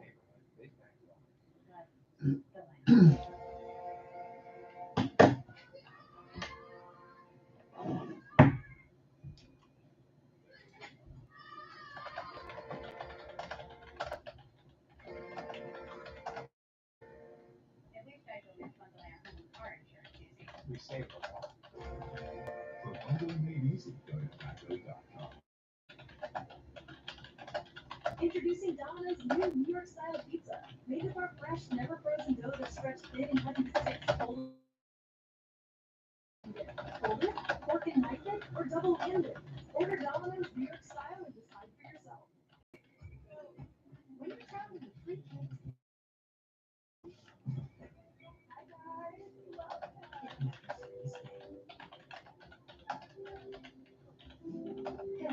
For the stay. The world is in constant motion, and you have places to go. Enterprise has more vehicles and locations than anyone, so you can get just when and where you need it. Enterprise, for lives involved. I get to love you like your love, a diamond that never stops. It's the best thing that I'll ever do. Unstoppable love. Save this Mother's Day with 30% off everything only at Florida, you're John Cooper. You're a doctor team right now. What are you saying in terms of urgency? The urgency? This is a team that wants it. You know, it probably should be 1-1. Love to talk about why that one goal is just allowed, but I love our energy. We have multiple runs. You know, a couple of years trying to get us what we've been doing in this series, so we can get through this. But I love hearing these guys are competing. It's much fun. Florida on their third power play. Lilleberg gets busted for a hook. Racing as Verhaeghe. This one goes wide. Tkachuk, Montour. Barkov now for Chucky. He tries to go to the left side post. And this one goes just wide and sent back down the ice. 120. Florida's third power play. Almost halfway through this second, it's a 1-0 lead courtesy of Carter Verhaeghe and the Florida Panthers. Sam Reinhart. This one sent in. They're trying to eliminate the Bolts in this Battle of Florida in Game 5. Tkachuk. Pick it back up now for Montour. Again, John Cooper was just interviewed by Emily Kaplan, and the urgency says he likes the energy, got to stay away from some of these penalties, and there'll be talk about how that goal was disallowed, but they got to push. Barkov, Reinhart, near the left side red line. And it's back to Barkov now. We'll chip to the glass next to Verhaeghe. Tkachuk had to set for Montour. Montour through the traffic. Reinhart. Tkachuk picks it up off the right bumper. Montour will send it across. Verhaeghe takes a wrist shot. This one goes wide to the left pass. Verhaeghe sent it back around the kick plate for Barkov. Alexsander now for Reinhart. Tkachuk. Barkov. Vasilevsky is going for the top left post. This is Barkov. This is a sweet-looking power play now. Montour. Verhaeghe. He shoots it. That just missed the right. Barkov, Montour, extra touch pass. Tkachuk sends it in through, but too strong for Montour. That power play was absolutely dangerous. 5 seconds left to go on it. Here's a flip. Tkachuk now sends it toward the net, and Vass trying to play it quickly. He makes the glove save, a quick whistle. 1 second left in the power play, but that was mean on that power play. Ton of chances there. Vasilevsky had primo goaltending there, and if Florida power play rolling like that, good luck to anyone else that opposes them. That's all I can say. 9:44. Left to go in the second. John, I'm here with you on the call. Does Kane or stay, says Chef, for the Red Wings side? Again, my friend, the only thing I can tell you is I think Kane would stay if Eisman would give him a long-term deal. I don't see Kane get more than 2 years. He's going to want more than 2 years. I'm going to say no. That's my lean. What about you? It is Montour now, back in behind for Ekblad, as this one is bounced. Finally, entry now is Anton Lundell. Again, the late game probably about 9:55, maybe plus Eastern for Dallas and Vegas, as Ekblad get taken down.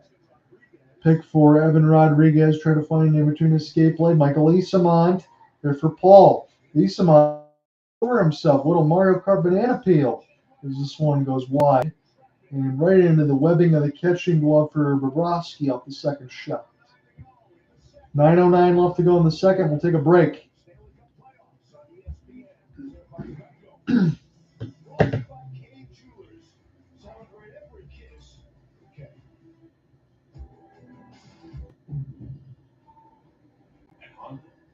We've chased down a lot of dreams. All the way to our latest. Introducing the all-new, all-electric Honda Prologue. Chef says 3-year deal and the A. Okay, let me think about that right now. So Larkin has the C. We have a on. Who else is wearing the A right now for Detroit? Didn't they mix that a little bit with like David Perron? Sherratt? Okay, thank you. You saved me there, my friend. Yeah, you know what? I'm with you. I'll move the A's around. I know that Steve's not going to. But young man has also earned it right now. If you want to go Kane, I won't fight you on that. I'm going to put the second A on Lucas Raymond. Larkin, Raymond, Kane.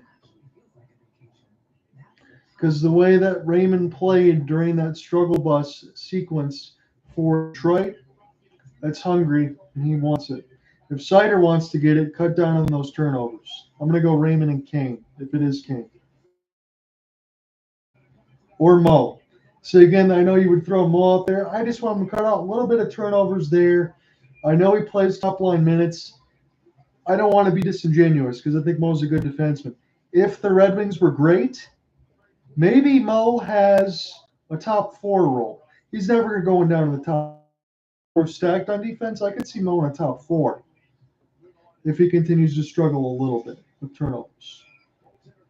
That's about as crazy as I'll get. Never below that though. Top 3, top 4 at worst. I'm going to ask you a question here, Chef. Get back into this play-by-play. Sam Reinhart will get bumped out of the circle here for Stammer. So it'll be Lindell and Stamkos. Again, ESPN likes to throw out that Steven Stamkos still needs a contract with Julian Breezewell. Is it possible he goes back to us and Steve Eisman? I don't think he goes anywhere other than Tampa, but they threw it out there nonetheless. As Cirelli, Stamkos, Kucherov. Kucherov has been held silent in this game right now. That is great news for the Florida Panthers, especially a good reason down 3-1 in this series. Here's a wrister right out in front, and someone took a vicious cross-check. Stamkos got hit up near the chops, dropped his lumbar. He's already been cut on the right side of his ear, and this one now is checking the top of his teeth. So Stamkos has been hit up pretty good. Chef, let me ask you this. I know it's window dressing at this point. That Stamkos rumor would be incredible. Hard not to have a D-man carry a letter. I agree with you on that. You're probably right. I think that's the way that you go. I think you're correct. Let me ask you this, Chef. If the Red Wings played the series against the Rangers, wow, Lindell with a huge hit on Stamkos. If the Rangers played the series against the Red Wings, I think you and I can agree, that could be a cross-check on Lindell. We can agree that the Red Wings probably don't win that series. But the Red Wings don't get swept. They win a game because Washington just got swept. What do you think? Did they lose in 5 or 6? They don't get swept, do they? So Tampa on the power play, Lindell is going to go to the box for a cross-check. That was a pretty nasty hit on Stammer. He's one of the very best that we've had in the NHL for a long time. Tampa has got their 4th power play now. And here, I feel like anytime I do this game with Cooper Hopkins, we used to talk about the Lightning, we'd say the same thing. They got to score on the power play. We got Alec in here. If he's going to join in for the rest of this, then we'll go ahead and call the rest of this game. If he's just hanging out, he can hang out as well. So 8:35 left to go in this second period, and Tampa has yet another power play, and this will go back down to Vasilevsky, and Hedman will start it. So Victor Hedman, it'll be Hagel. Pick this up and across the red line. Again, you thought he had a goal after taking a hit off the bumper, but it was declared for the right side stick all across the glove hand of Bobrovsky, and that goal was overturned. Otherwise, it'd be 1-1. Carter Verhaeghe got his own rebound early in the slows it down with the stick. He got all turned around. Stamkos tried to get the steal one more time. Florida sends it down the ice. I do not believe that Tampa, in their 4th power play right now, even has a shot on goal with the man advantage, as it's Hedman. Hedman finally entered near the left side, a little wide, and using the body off the forecheck there. Tampa tried to get a steal, and Hedman couldn't step up, as it's Hagel. He gets lifted and cleared down away from Forsling. Hedman outstretched. It's a good one, but offsides, they say. 48 seconds left to go in the Tampa power play. Alex. I'm still shocked from what happened over this weekend in the Stanley Cup playoffs. We're seeing comebacks like no other. If you saw that Nashville-Vancouver game, we both thought Nashville had won that one. But Brock Besser and Elias Lindholm, here they come. He won with an empty net pull? Yeah, Spree won with an empty net pull. And you're going to get something I'm not going to spoil it just now, but it's an empty net pull. Colton Sissons missed. Barkov with the goal, and Florida scores short-handed on the Bolts. 7:22 left to go on the second, and Tampa's in trouble now. Yeah, it's backs against the wall. You think that Bolts, they have the tools necessary They're going to have a more top-heavy approach, but that's inevitable here with caps. The cap crunches. Short-handed, quick face-off win by Sasha Barkov. Ekblad initially with the shot that bounced off the glove of Vasilevsky. He couldn't control it and could beat Barkov out in front, who just banks this one home. The first goal was basically the puck coming back to Verhaeghe like it's Thor's hammer on the rebound. A little nice analogy, and the Panthers up 2-0 short-handed. This is first goal of the series, frankly. Barkov. Man, oh man. I mean, I don't know if you're Vasilevsky, if you even have a chance on either one of those goals. And now Tampa's had all these power plays. They give up a shorty. Where's Nikita Kucherov here? They need him. Stamkos. Now Hedman. Pick up point. Rister goes wide to the right side. And if ever there's a time to score a goal, it's to go down another one here. They got to get one on this side of me on this. As Victor Hedman pick this up off the sauce. Brayden point, find the entry, just keep it in. Good pickup here, Kucherov, and a good save for Bobrovsky. Hedman now for Stammer. He'll take a long sauce pass to get this nicely. The point. Stamkos gets robbed as Bobrovsky loses his goal stick. He just can't stop making saves. Big Bob scores. How about it? Just in time for Hedman to play the back of the net. He has 6 assists thus far in the postseason. About time that he scores the first Tampa goal of this game. It was either going to be between him or Kucherov. They both of them have 6 assists each thus far to play out between the two of them. And it felt like this ended PowerPoint time, despite it being 5-on-5. Hedman takes the far side, top right corner on Bobrovsky. Point might have helped out here by boxing out some of the Panthers, but that was one of those shots that Bobrovsky would have looked at. There was no screen in front. He wanted to let her just mistimed it. You're right, and I don't disagree with you, but I can definitely think we can both say this. That was an absolute bullet from Victor Hedman, and Tampa had to have it as we get a massive collision near the players' bench one more time. There'll be an opportunity. Tampa's got back within one. That essentially is the reset off the Verhaeghe goal. This puck goes out of play. 6:10 left in the middle frame. If you want chaos, so far in the playoffs, we're looking back at some of the playoff games that happened this past weekend. Unfortunately, I wasn't able to call a game yesterday because I was having family.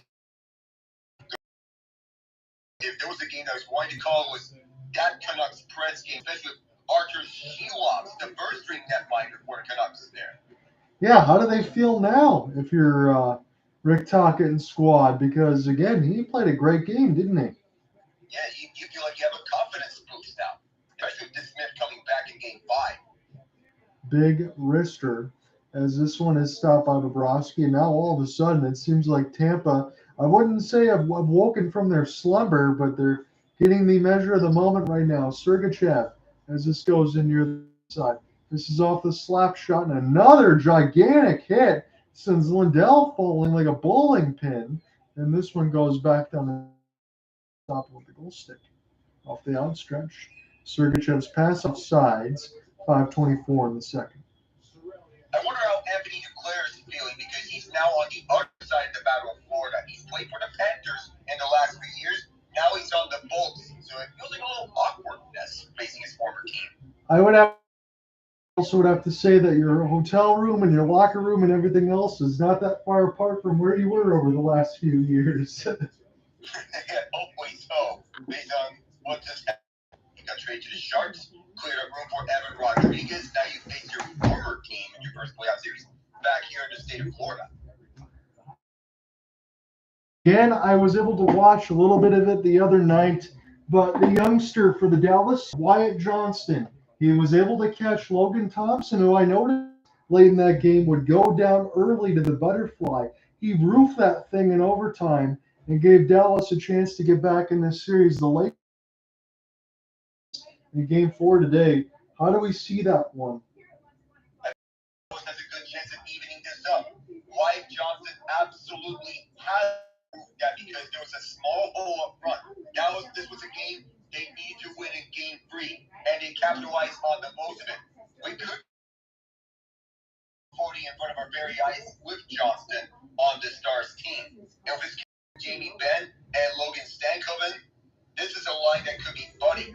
Johnson, that could be a duel to fear down the line.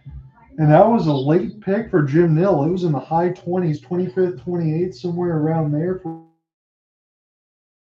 Continues to hit home runs for this Dallas team. And on the draft, with Stankoven in the second round, people were thinking Stankoven first round, Johnson second round. O'Neill picked the reverse way around, and both have hit. Yeah. And that young core is continuing to shine the way, and they will. And again, I agree. I think it can go down to 2-2. But if Vegas wins today, I know it's only 3-1. If Vegas wins, I don't think Dallas comes back from 3-1. They need this game today. Especially since Bruce Cassidy, he's a tactical coach. He can adjust to his opponents. But we can discuss an intermission. Off the backhand now, Chernak near the right side walls. Tkachuk will send this one back to Verhaeghe. Verhaeghe's outstretched pass, and this is cleared a little bit for Tkachuk one more time. This has been a very physical game. I'll give you those hit totals in a second. Repeat it, as this is near the right side for Vass. Picked up now, Barkov. We'll get this one D to D. Here's a slapper. Good save, Vasilevsky, and Declare will clean up the mess. Anthony Cirelli, Brandon Hagel. Hagel's been excellent in this game. Cirelli spins it back around for Declare. He almost gets snapped at trying to stay with it as Kucherov. And you're off an outstretched feed. What's going to happen? Verhaeghe! He gets robbed by the day. The other way now. Kucherov trying to get a stick on it. Carter Verhaeghe's been all over this puck here, Alec, and he just got denied there. But it's 2-1. About 4:15 left to go in the second. Joining here with you alongside Alec Nava. Very gracious to have him join here for this Game 5, a potential elimination game. Maybe that's over the next few set of days, because I'm going to do Toronto and Boston tomorrow, as this is Reinhart pinned against the wall. Well, Stamkos, as he's just getting shoved in the back of the head. Stamkos now will try to get this near the right side, and this is cleared out. Ekman-Larsson sends it across. Slapper. If I'm Florida, just keep firing in the net. Good find to Verhaeghe, who was streaking down over the near side to Boris. Nobody was catching him. The closest defender, Hedman, was way behind the plate. Now, Double was trying to rush in last minute. He might have got something on that Verhaeghe from going to where he wanted. From my visual, he just did by a nose hair. Excellent rush back by Double to stop Verhaeghe.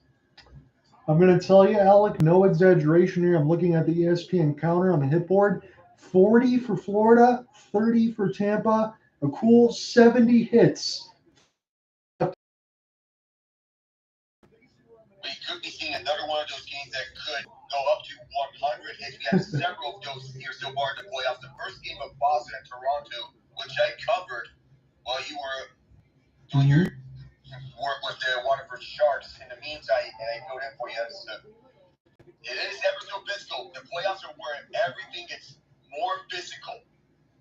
Ekblad off the spin and turn. Nick Paul was loose, was the Bolts. As this is picked up by Paul, still with it now. It's stuck in between escape blades. Chafee trying to knock this puck loose. Spin. This will be picked up now by Tampa. Send it toward the net. This bounces off Bobrovsky's stick. Picked up now. Rodriguez trying to get away from Janelle. Off the pin. They got about 6 more hits there. Ekblad tries to get it. Chafee now. Isamont. He'll get this one, but it's right to Florida. This is just right now. All these players just circling around like bees to this puck. Here's an outstretch. Evan Rodriguez, but this will be chipped, and Paul Maurice's squad badly needs a change. Shots on goal are 24-19 in favor of the Panthers. They're up 2-1. Outstretched now. Cirelli. He can't find it. Montour able to get this across the blue line as Mikhail Sergachev will gain the red and dump it in. Nico Mikhail will watch as this one gets rattled around. This bounced in between his skates. It's loose. Declare trying to find it. An excellent diving shot block. Centered out in front for Cirelli. And this one bounced in between his skates. He couldn't settle it down. Hagel. Hit it now for Sergachev. Scores! But they say no goal now. Goaltender interference. They're immediately waving it off. There was somebody who made contact Bobrovsky at the front. It's going to be the second goaltender interference. And Cirelli gets called. So declare the first time as Cirelli got denied of a goal, and now Cirelli denies a goal. My goodness. Oh, at this point, but word for the goaltender interference. I'm not sure about this one. It seems that Cirelli was forced onto the goal by Mikhail. I'm not sure about that one, John. I'm looking at it, and the last thing I see is Mikhail has got him tied up as Cirelli turns left pad of Bobrovsky. And you know John Cooper is going to have a conversation with the Zebras here. You know, this could be a judgment call. Is John Cooper is going to challenge this play? I think he's going to challenge it. I think he has to, Alec. Again, you don't. He's got no choice but to do so, and he is. Yeah, I know. I totally agree. I think you have to. Even if you lose this one and you give up a power play, I understand it because you can't have this happen to you twice. I mean, as you said, Tampa could have the lead now on this game. That's awfully close again. I thought maybe 60-30 on the first one, and it was the right call, and it was against Declare there on the first time, but I really don't know where else Cirelli's supposed to go. Yeah, me neither. He was just forced right into. I think this goal should stand if there's no contact in between Cirelli and Bobrovsky. We're getting another look at it. So there's one touch towards the pad. I'm just not sure. This may be a 50-50 call because at first sight, it seems as if Cirelli touched the pad of Bobrovsky, but that wasn't when the shot got up. When the moment the shot got up, Mikhail forces Cirelli right onto Bobrovsky. I feel this could be a judgment call. It almost makes me feel like the first one, and I don't disagree with you, Alec. If they're going to call that first one there, it'd be a touch with the right pad. Let's see. No goal. Yeah, I blame John Cooper for challenging that play. He had to do it because it seemed as if Cirelli got forced right onto Bobrovsky. For one, I can agree on Cooper on that part. But to play devil's advocate, Cirelli did bump Bobrovsky's blocker right before the shot. That's what the officials looked at and didn't even know goal at first. But I feel it might have been a slight second before Sergachev got the shot over. That's tough. If you're the Bolts, again, you could be up 3-2. Goaltender interference is goaltender interference. We've almost seen so many of these. It makes me feel like I'm calling an F game, honestly. So we hope that we don't see too many more of these here. We can just play hockey. But if you're Tampa now, you're going to have to deal with a penalty kill as well. And now that they're 5 for town challenges on the season, the irony here is that when you think that they're getting 50% of challenges won on 2 on challenges here in the playoffs. Tkachuk from Verhaeghe. This one goes wide. Tkachuk now. Nice keep in. Number 19 will get it back near the right side bumper. Last power play for Florida was excellent with the. We'll see what they can do. Get some dangerous shots. This one turned over, and that was badly needed for Tampa. So again, about 13 seconds difference. Power play time to the game clock, and then we'll be going to the third period. The question is what the scoreline is going to be. It's a 2-1 lead for the Panthers right now. They're trying to eliminate Bolts. Near the right side, it's the Reinhart. Pick it up now for Verhaeghe. Brayden Montour. Now Tkachuk, right side circle. Montour right point back to Tkachuk. He can shoot if he wants to. Takes the extra pass for Sam Reinhart. High slot. That's Montour. Back for Hagel. Doesn't shoot just Tkachuk. And Vasilevsky's got it. You got something between Tkachuk and Hedman. Well, it didn't take that long for it to escalate a bit, but it quickly simmers down. You know, Tkachuk, one of those guys who can get to the front of the net, the dirty area. That's his home. Dating back, he's made it a habit of scoring in the front of the net. He is a very versatile power forward who can still skate like a regular forward and has hands that can put the puck in the net any time. And as you said, even when you get in front of the net, it seems like for Tkachuk, the playoffs is exactly when his type of game shines. And that showed to run to the Stanley Cup final. Perhaps this could be the year when the Panthers finish the job this time around. Absolutely. They're one of the best teams in the East, and not just because they made the Stanley Cup Finals last year. They've kind of shown you. It didn't take the wild card push to be able to get in on the last day. They've kind of led the charge in the Atlantic. Here's Tkachuk.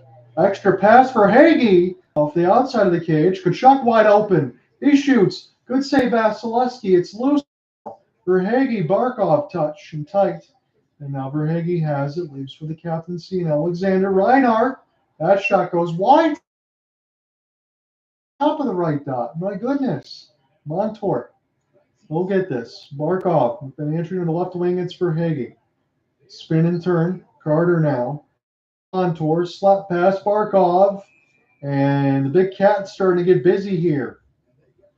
Missed shot aside, this is an excellent power play for the Panthers. Open looks left and right, trying to outstretch this penalty kill for the Bulls there in a trapezoid formation most of the time. One of those pucks went off of Sergachev's skate, went into the net, and took a Vasilevsky return to get right back to prevent that from going through all the way. But the Panthers are getting open looks, finding themselves at the right places at the right time.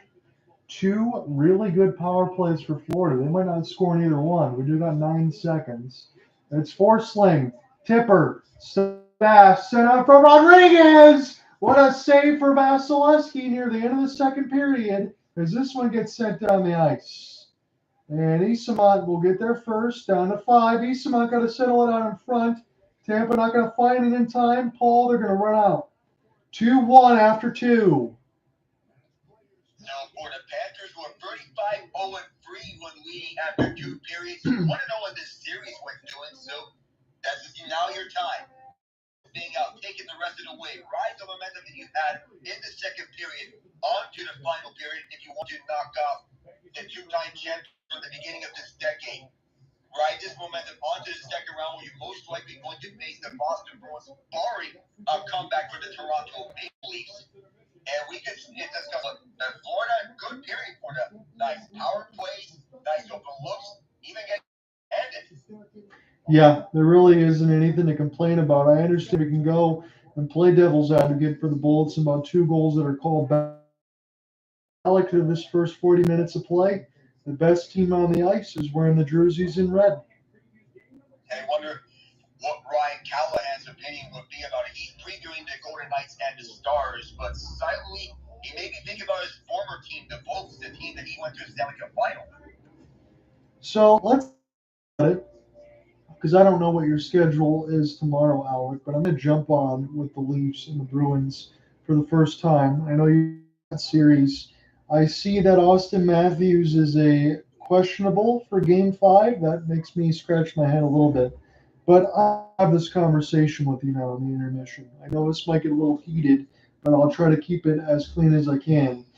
You and I have talked about it openly, and we completely agree that what happened with the Toronto Maple Leafs last year was good to see when they got a first-round series and they won against the Lightning.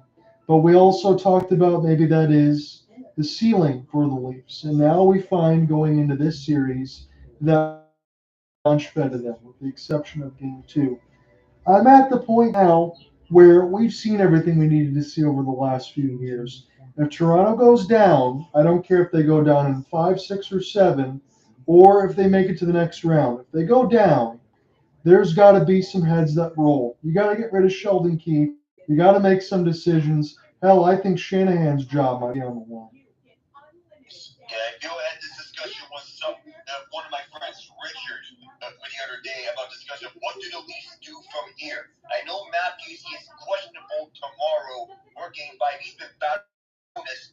He was pulled in the third period of Game 4 because they said that his illness gets worse whenever he plays. So it's just Matthews was pulled. So I wonder what would be the future of this Leafs team. You're going to have to trade someone. If they're going to have to let someone go, I think Keith, Brendan Shanahan.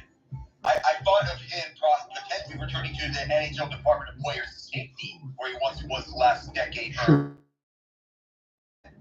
Leafs' future looks a little murky. You have a building block at Matt Nice among this top 4. What do you do with Bertuzzi? What do you do with Domi? Carter gets traded.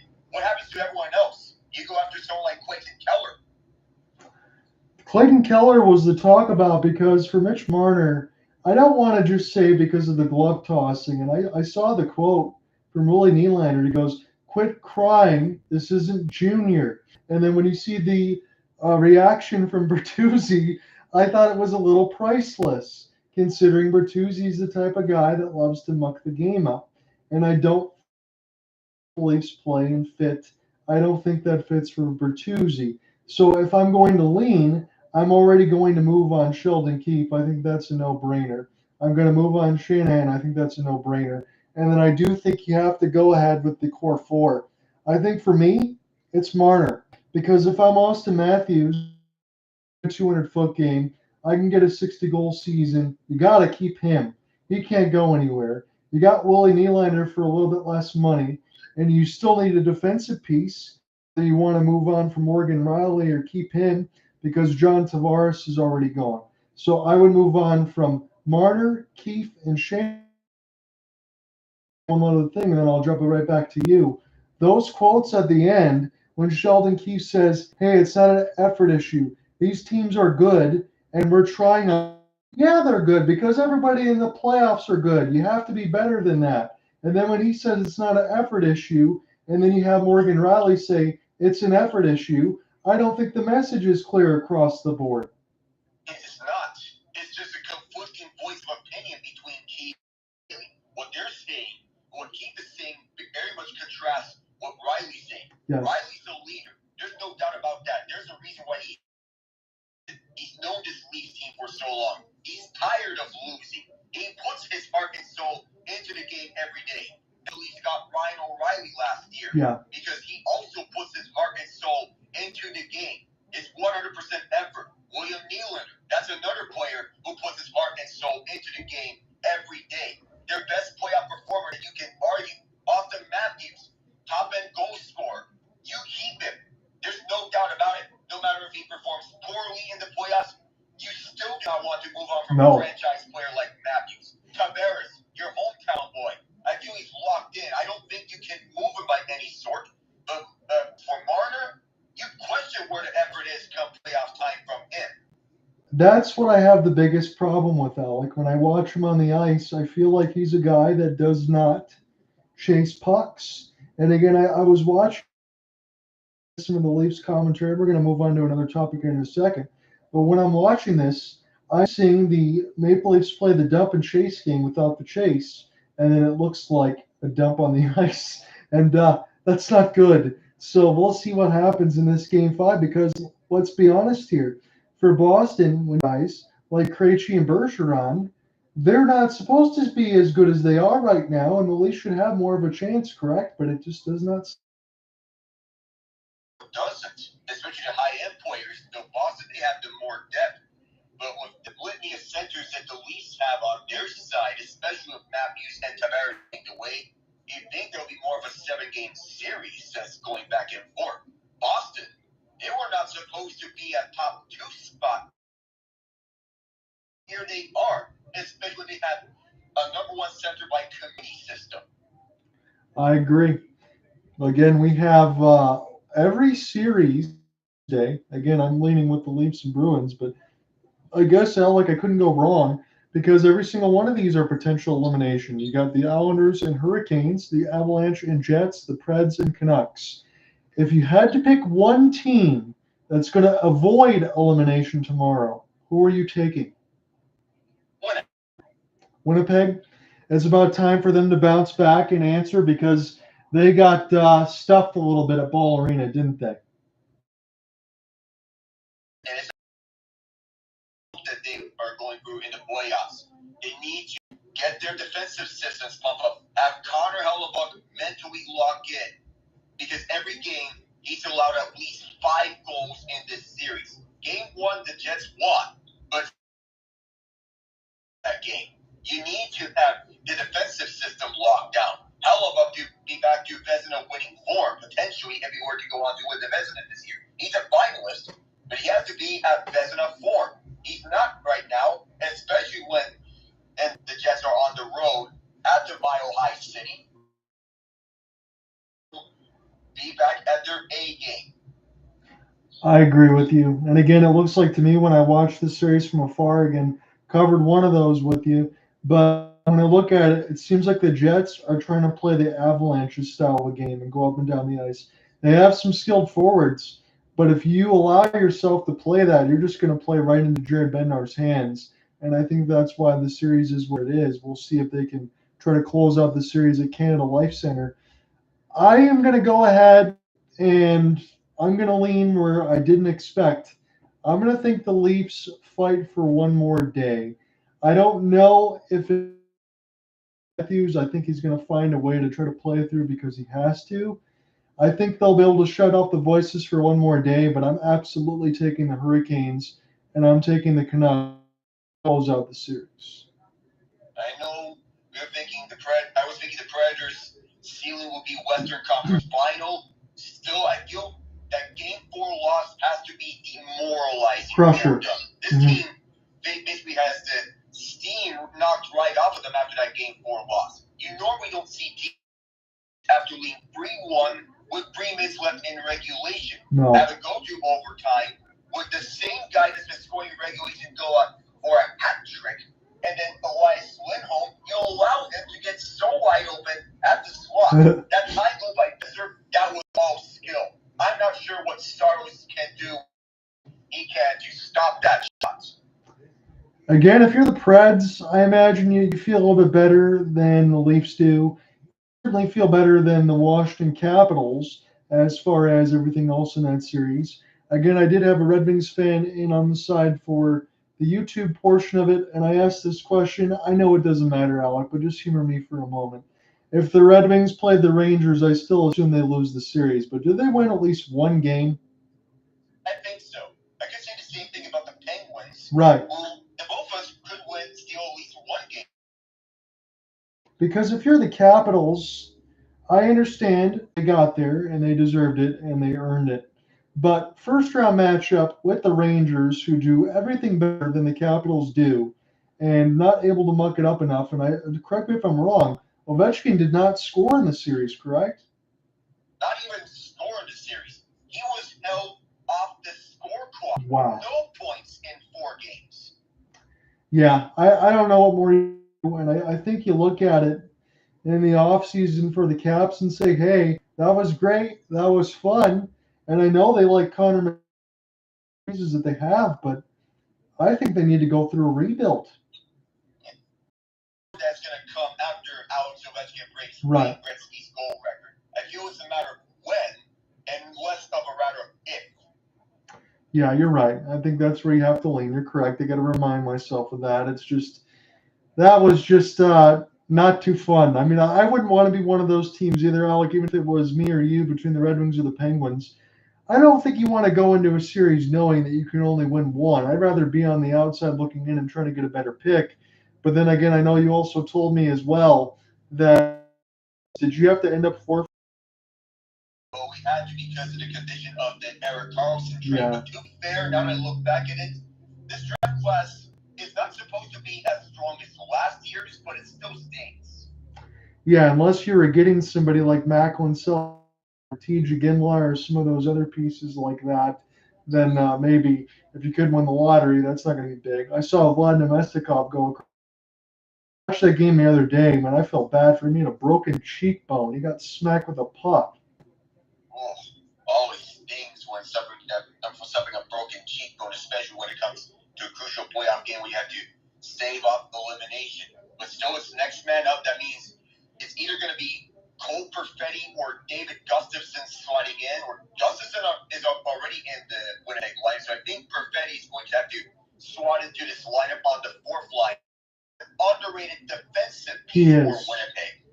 I really like Cole Perfetti, to be honest with you. Like, I think he can do a little bit of everything. I want more chance than to be inserting into the Stanley Cup playoffs. And then again, the other thing that we can talk about across the screen, I don't have a problem with the move, but I think I have a problem with some of the stuff in the offseason. So Dave Hextall, they're going to move on from him, and we'll see who the Seattle Kraken are going to hire.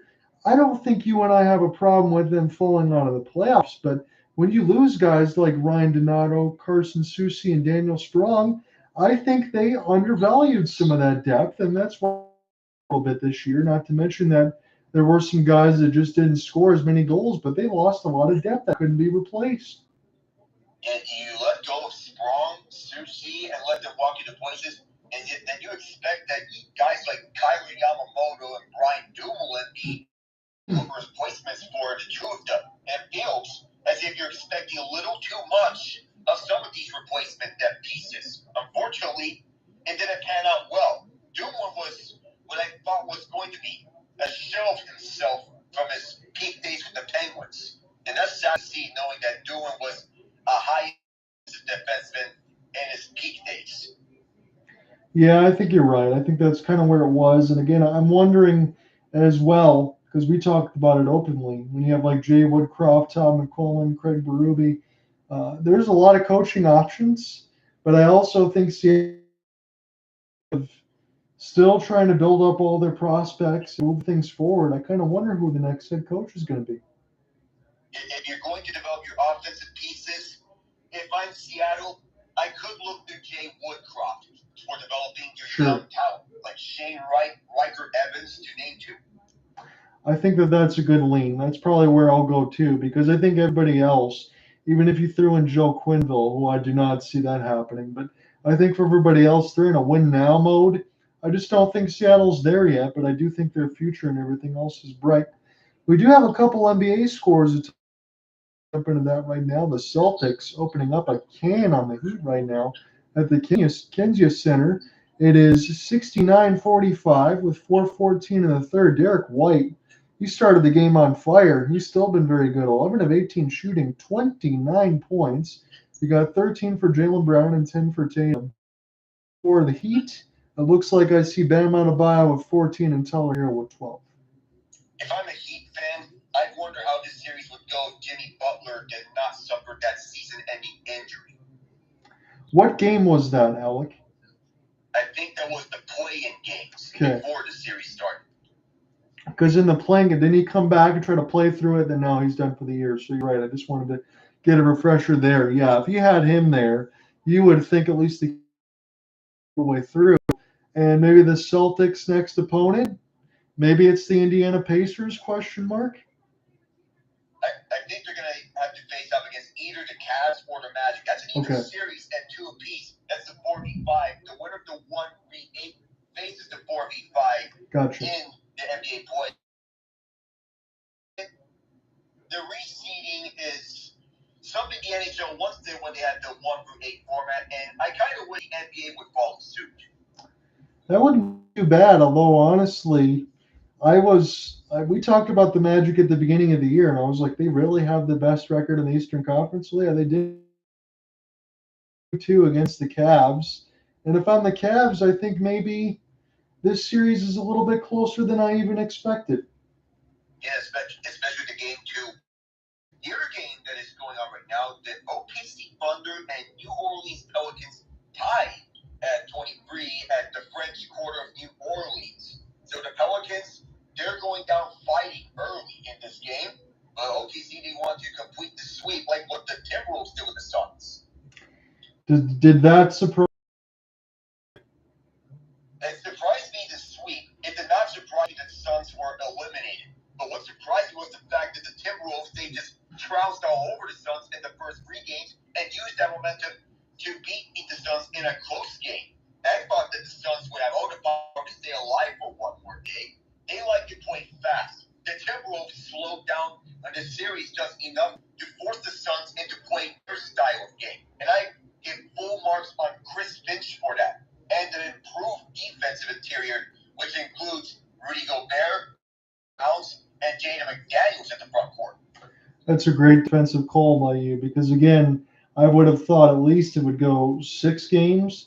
I was thinking off the outstretch and say, hey, there might be a little bit of repeat because we saw Kyrie Irving, James Harden, Kevin Durant. That didn't work out. This wouldn't work out. But to get swept, that's, I don't know. And at least for Anthony Edwards, I mean, that's almost like a Kobe Bryant reincarnate. And that kid's a superstar. Yeah, for sure. But on the bright side for the Suns, they'll have Kevin Durant more well-rested for the Olympics. Hey, I want to see Olympic action. So, start of the third period, Alec, if you want to go ahead and jump in on this, you're more than. Why not? So, I know you're going to be a little bit ahead of me on this, and I will transition into the color side of it. But I'm looking at Carter Verhaeghe. That first goal, honestly, Alec, I think is a little bit unexcusable because Verhaeghe gets an entry on a 1-on-3. He's the one. Then he gets the pass from Barkov and gets his own rebound back in amongst the defense. It's not exactly the Hendricks LaPierre goal that he had against the Rangers, but still, you can't allow a goal like that if you're the Tampa Bay Lightning. I know your defensive structure has not been the same over the last few years, but you still can't give up a goal like that. Third period is underway, and we began with a big hit, in which going down was Dmitry Kucherov. Alec, John, not your view. The Panthers win. They'll move on to the second round, most likely facing the Boston Bruins. If the Lightning win, this series goes back to Tampa Bay and the Central Florida area. The Lightning need to tie and go get 2 goals that have been called off, 1 disallowed and 1 overturned. Sorelli on the right side, up in the air. This now goes to the far corner where it's now picked up by Barkov, shoved away by Hagel. Half wall, Tampa keeps. Going back over to the point. This one skipped over to right, Adam Bobrovsky. Verhaeghe can't handle it, either can Ekman-Larsson. Held in by the Bolts Duclair. Out to the left point is Hagel's long shot. Bouncing puck. Skips over to Mikhail. Mikhail fires this one up and out. This deflects back off the stench and in. Here's Barkov. Lights one up and keys it off the pads of Vasilevsky. Verhaeghe on the key. Move around for Tkachuk tees. Backhand around behind them for Barkov. Lilleberg might have went down. Don't know if this was off a puck or off the stick. But we'll play onwards, 5-on-5. No arm on the air. Forsling back in his own end. Tampa on the intercept. This goes back to Florida's end. Bobrovsky plays this one to his left side for Forsling. Up close to Arena, 27 in red. Fight around the near boards to the far side. Now picked up along the far side of the boards. This one deflected up Hedman up in the air. And then hits the safety netting. Out of play. So not a bad start again for the Florida Panthers, as there's chances all over the place. Both of these goaltenders have been very busy. Really, Alec, there's only been one game in this series so far in which Bobrovsky got touched up for 6. If it wasn't for that, he's probably outpaid Vasilevsky in this series so far. Yeah, every facet of this series, Bobrovsky has had the upper hand on Vasilevsky to a 874 save percentage for 3 games, but the outlier it was Game 4, as you mentioned. Back to the point. Is Nick Cousins. This took a deflection up high from Okposo, and Vasilevsky locates it. So again, Tampa needs to at least tie this game, be able to force OT and win it to go back to Amalie Arena in a couple days. They were able to stave off elimination in Game 4. In Game 3, so there's a lot between these two teams right now. We'll see what happens in this 3. Take the info stop. Bobrovsky under siege. He holds on to the right post to force a face-off, and then a commotion ensues. Mikhail trying to get some extracurricular as he almost took that near the right side dot to force his way toward Bobrovsky. Almost could have got shoved towards his face. Eastman was there, Paul was there, Mikhail was there. It's a battle of Florida, and this rivalry doesn't die down any bit. No, it's been a good series over the last few years. It's a shame for Tampa if they end up losing this one that it's going to end today, honestly, because I think that Tampa's had a couple goals called back. As we said, they played pretty decently, but Florida's a really good hockey team. They are, and they're one of the best. And it's no accident. Conference. Tampa off the face-off. That face-off was so clean that exited out. I think they're going to call a false start against Steven Stamkos on the draw. It's been about 5 or 6 of those already. I know ESPN has talked about where is Stamkos going to head back to because he needs a contract. I think he's going to stay in Tampa. Yeah, Bill no stays. He's on the final year of his contract. He's going to get a big payday on his next deal. He's 34, and Bill is going to get the final days out. Say a 5-year deal could do it if he were to round out his age in Tampa, just as Ekman gets bumped, as Stamkos was relentlessly pursuing after him. Territory. This pass missed Stamkos, but it bounced off his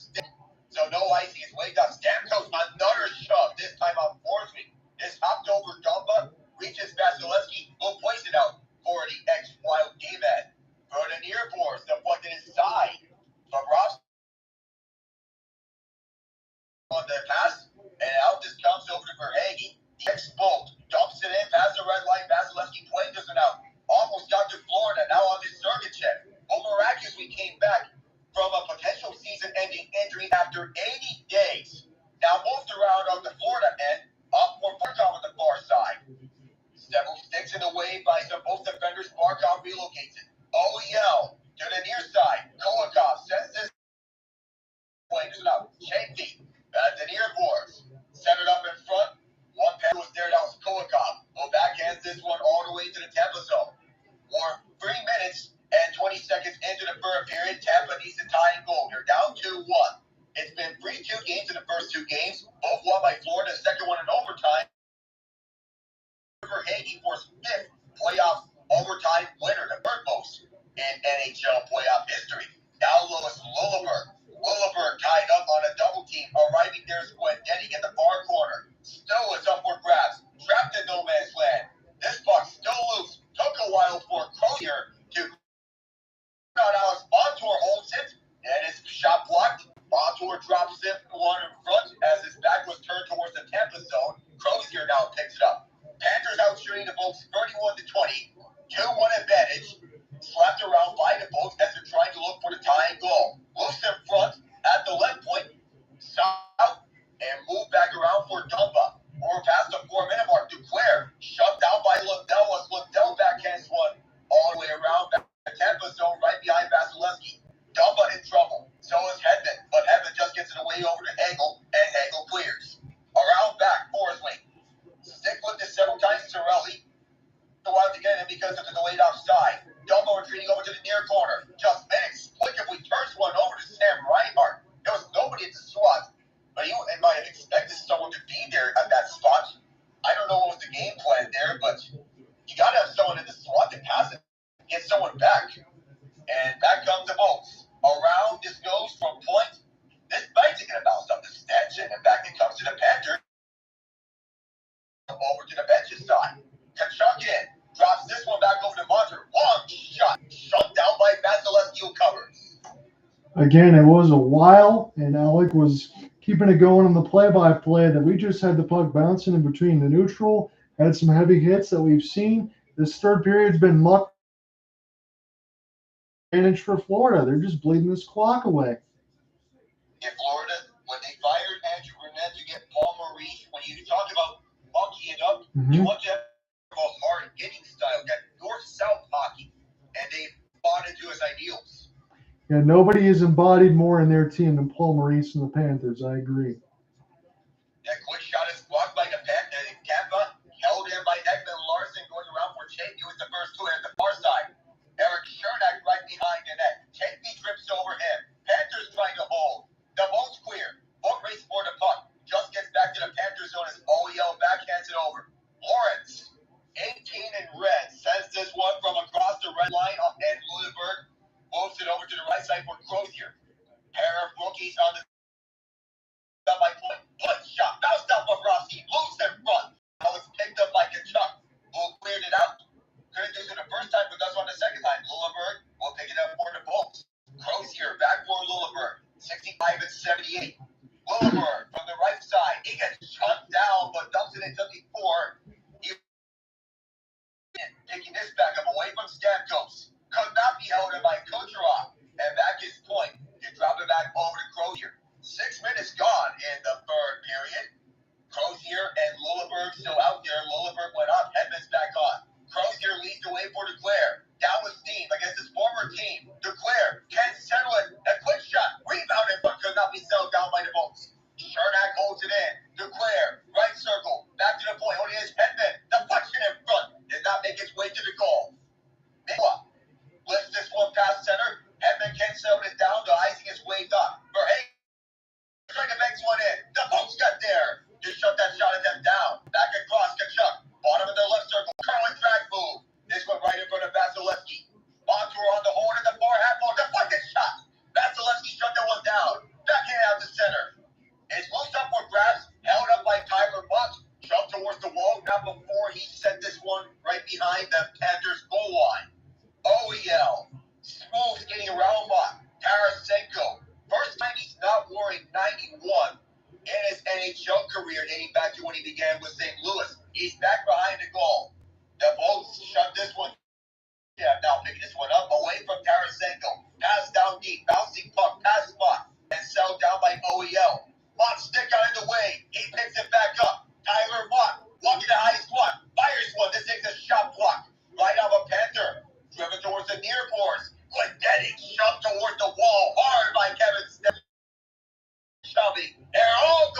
Ekman-Larsson. That is number over. Glendening Ratter. Chase for the puck. Just held in by Tampa.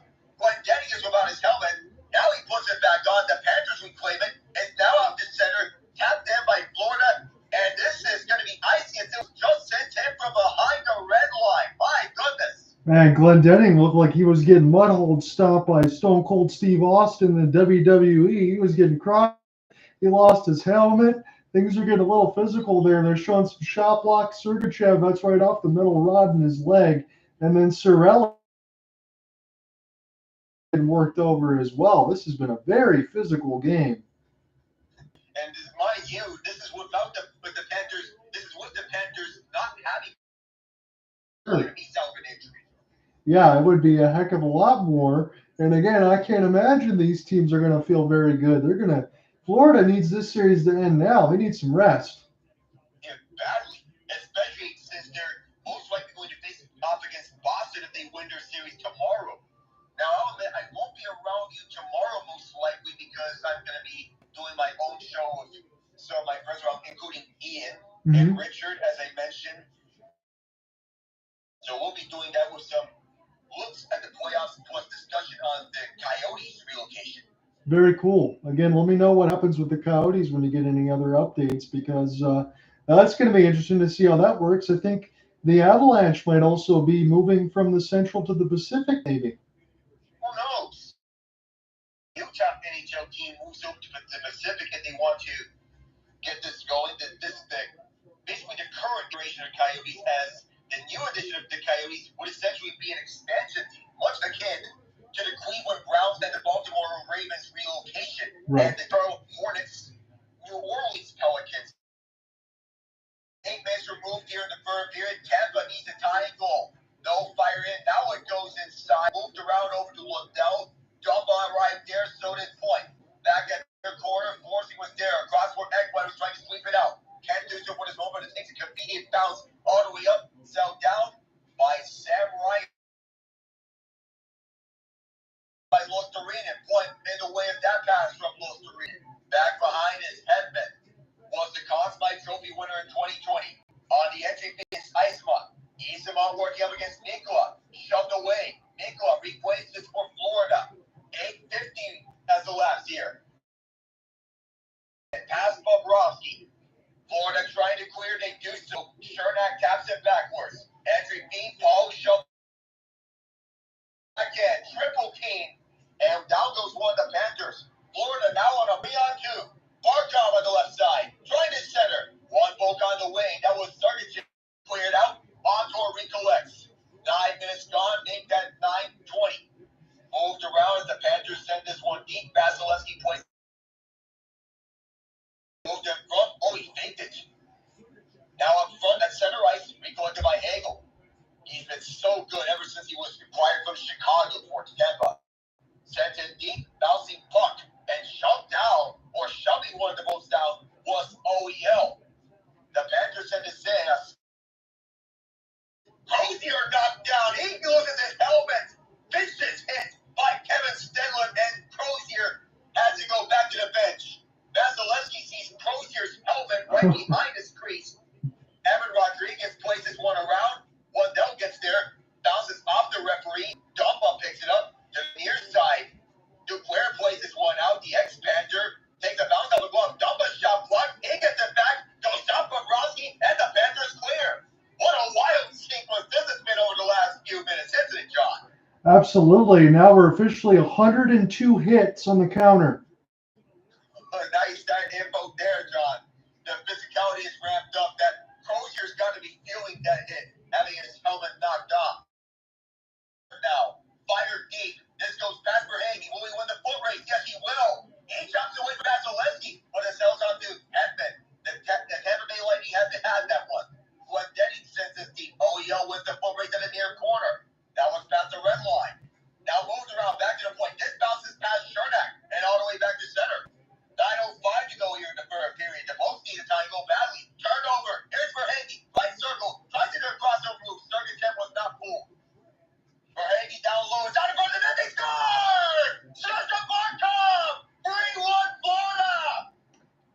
I don't know how, if you're the Tampa Bay Lightning, you survive the rest of this. I mean, it's a car crash all the way across the ice, front of the net, no chance. Barkov able to get his stick out in front. But this game has been so physical, so high skilled across the board. I just don't think Tampa can match up with this. No, they've been outmatched physically and offensively, even on the defensive side. The Panthers being the best defensive team in the NHL, and it's no accident that they've done so.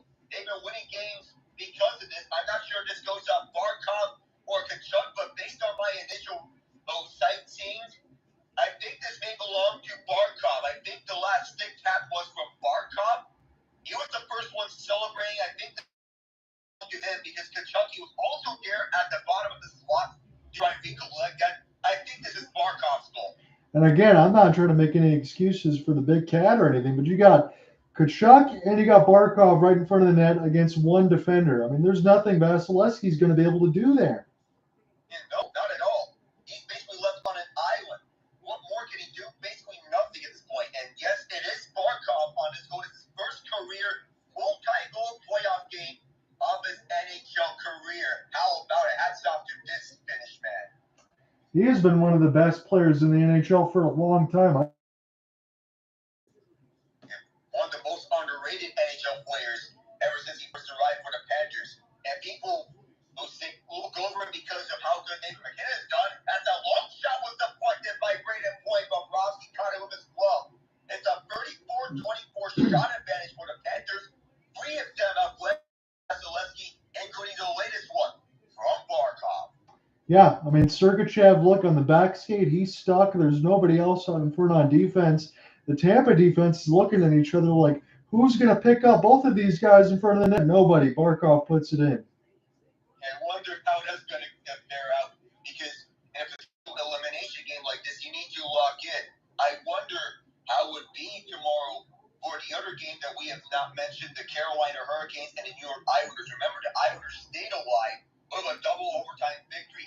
This may be strange but true, but the Canes only have one that went past the first overtime. 2019 Game 7 first round against Washington. If there's any time to change that, I think you can change it in the first round because you don't want to have that happen again just in case Florida and Carolina meet up with each other one more time. Yeah, initially I thought it was Robert Bortuzzo's right there at the low slot to deflect that just by a slim margin. It was kind of a broken play. Horvat shot was stopped, but takes a convenient bounce all the way to the top of the point where Bortuzzo was waiting there. I don't want to say this lightly because I understand it's still a 3-1 series, and I do think Carolina will win it in 5. But where would the Islanders be without Semyon Varlamov? Because Sorokin hasn't had a chance to do anything in this series, and then when he got his opportunity, he wasn't very good in Game 3. He got lit up like a lamp in Game 3. And back to Varlamov, these two know each other well, dating back to the Colorado days. And with the entrusted confidence between Waugh and Varlamov, you'd think it was the right move. Sorokin, he can be at his very best and arguably the best goaltender in the NHL when he's playing his very best. But this year has been pretty much alarmingly average. Yeah, and that's not. You can't have average. No can do. Immediately, this is a stop by Sergei Bobrovsky on a quick face-off win by the Bolts. And going back to the Islanders, what do you do down the stretch? That they can make out. Like, I mean, that's a good question because you're locked in with Sorokin. You got a bunch of aging forwards. You got Lou Lamoriello there. Do you think maybe it's time for Lou Lamoriello and go to a different direction? Megan Shake is right there. I mean, I think that's maybe where I would go. You need someone to figure out their salary cap situation so they can move forward as a team and still be competitive. Yeah, there's that. If you want to keep your competitive window open and maximize it with bars, you need a younger GM, fresh, younger blood. That's why I would go for Megan Shaker as your next GM. She's right there for the taking. 8 minutes left here in Game 5. If the Bolts don't score 2 to force overtime, their season is over. Bolts keep it in for the far half wall.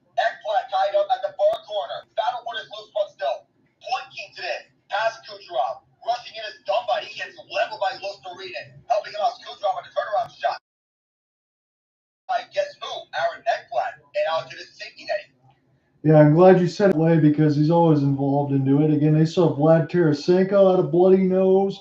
Everybody's been cut. Stamkos was hit in the mouth. He was cut across the side of the ear. Same thing for Nick Paul. Even I'm looking at, what was it, Stenlund? They hurt themselves during the shoot-around when they collided into each other today. So everybody's been hurt in this game. Everything. It's been banging and bruises here throughout. And I wouldn't blame either one of them because this is an intense physical rivalry. Both trying to pick this one. They do. One is Sergachev directly onto Bobrovsky from his own zone. Good job of not icing this. Barkov shut down, gets spun around. Back deep is Crozier to backhand this away from the approaching Verhaeghe. Hagel turns this one over to Tarasenko. Instead, he'll just fire it down. Back to Vasilevsky when he was steady. Crozier picked it back up. Tarasenko almost took it away off a potential turnover. Back deep. And recollecting this is the Panthers. They get this in off to the front to dump in by Evan Rodriguez, who came over via free agency from Colorado. Stick battle. Poke behind. Tyler Myers the first there at the opposite corner. Fire deep. Glove down by Glendening. Glendening shoves away Tarasenko. Hart helps him out. On curling drag. And what a window save by Sergei Bobrovsky. Yeah, that was a really good save there as you just whipped that thing out of there. And now we're getting some more pushing and shoving out in front. We might take another commercial break here, but as Tanner Janelle, that was in between the screen there, but Bobrovsky made it look easy. But this honestly, this third period right now, if anyone's watching or listening along, this is exactly Florida Panthers style hockey. We're going to bruise you up, we're going to beat you up, and then when we get rebounds out in front of the net, we're going to clean it up and score. I mean, this is exactly what you expect out of the Panthers, and that's devastatingly difficult to play against. They are one of the toughest teams in the NHL for a reason. And to get to tomorrow, if this is the last game of the Leafs-Bruins series, if it could be the final game that Jack Edwards would be announcing for the Boston Bruins. Yes. Now, I know people have been having some health problems over the last few years, and simply put, he's lost the ability to do what he has loved, to announce games up in the broadcast booth. It's time for him to take the next step. Yeah, unfortunately, that's the situation when you're dealing with health issues as he's been. And again, I understand it's a little controversial on the NESN side for him, but I also can understand that when you call some of the games that way that he does, I mean, he talked about the Boston Bruins last year kind of being the Hindenburg, and I thought that honestly wasn't one of the best regular season teams of all time. That might be for the test of time for the Bruins for them to go down last year. So there's been some controversy, but he's still been very good at his job. He has been a true professional at it. Then again, 2 decades ago, he was with the ESPN cast for the Stanley Cup. Yeah, so he's been around the block for a long time. And speaking for the rest of this game, as we're getting some of these highlights, some of these other players are going to feel like they've been around the block, especially Steven Stamkos. What a hit he took in the mouth. Yeah, it felt like these players have a target on their back. Every which one.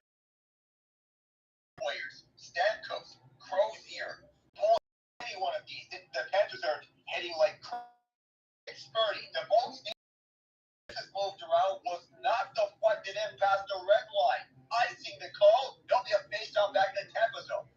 Florida reminds me of one of those bug zappers in a hot summer day in the deep south. There's going to be some pain and they're going to catch something. Oh, don't tell Michael McDowell that about the last lap crash in Talladega. Just feels awful for him, but good for Tyler Reddick and the Jordan brand getting the win for Michael Jordan's 2311 Racing at Talladega. Now, I know Denny Hamlin, the other co-owner of 2311 Racing, he wanted Dover. Many people have controversial opinion about him, but the way he races is admirable. Wish it could translate into a championship. Lost arena said, yes, Liddell in front. This one deflected wide with Liddell facing Vasilevsky head on. Now back the other way comes Kucherov. Kucherov plays in the right circle. No one-timer from Stamkos. Kucherov goes back. And the long shot caught by I want to say this too. I know it's just one game in my first look in the series, but I think it also says a lot about the Panthers considering they're able to keep Nikita Kucherov off the score sheet. I'm going to dare say that the Hart MVP looks silent, and that's how. Well, Nikita Kucherov, if you account for that, when you speak race, Yeah. we can speak of Nathan McKinnon potentially being the front runner for very deserved reasons. And he may back that up if the Colorado Avalanche close this series out. But Roski kicks out one puck and skating this one out Kevin Stedlin at the far side. He moves around Isamon. Now the other side, Rodriguez, one-timer! He shoots and scores! That might be a dagger! Down goes Tampa. I'm going to say right now, Alec, you called it. What a bullet there from Evan Rodriguez. Oh, they got Vasilevsky. They could have put construction pylons over. He still would have sniped that top quarter. What a gorgeous setup. And again, just able to frustrate Tampa enough. And then it seems like as soon as they get their one chance, Alec, it's in the back of the net. What a clinical finish.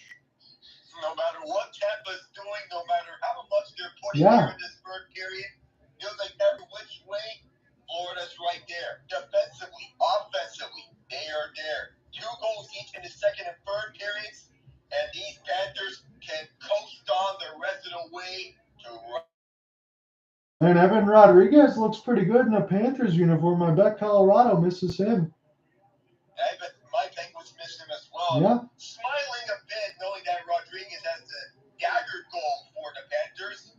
This is an outstanding sight. Mind you, the Panthers, they were so close to relocation earlier in their franchise's history. That Stanley Cup final saved them as Verhaeghe gets stopped by Vasilevsky. He opened right in front too. This just does not stop. It just continues onwards. Puck drop for the Stars Golden Knights game will come at 11 minutes. Scheduled at 9:52 Eastern Time. The Panthers buzzing out the Tampa zone. 5 minutes until this series is all wraps. Now low is Verhaeghe.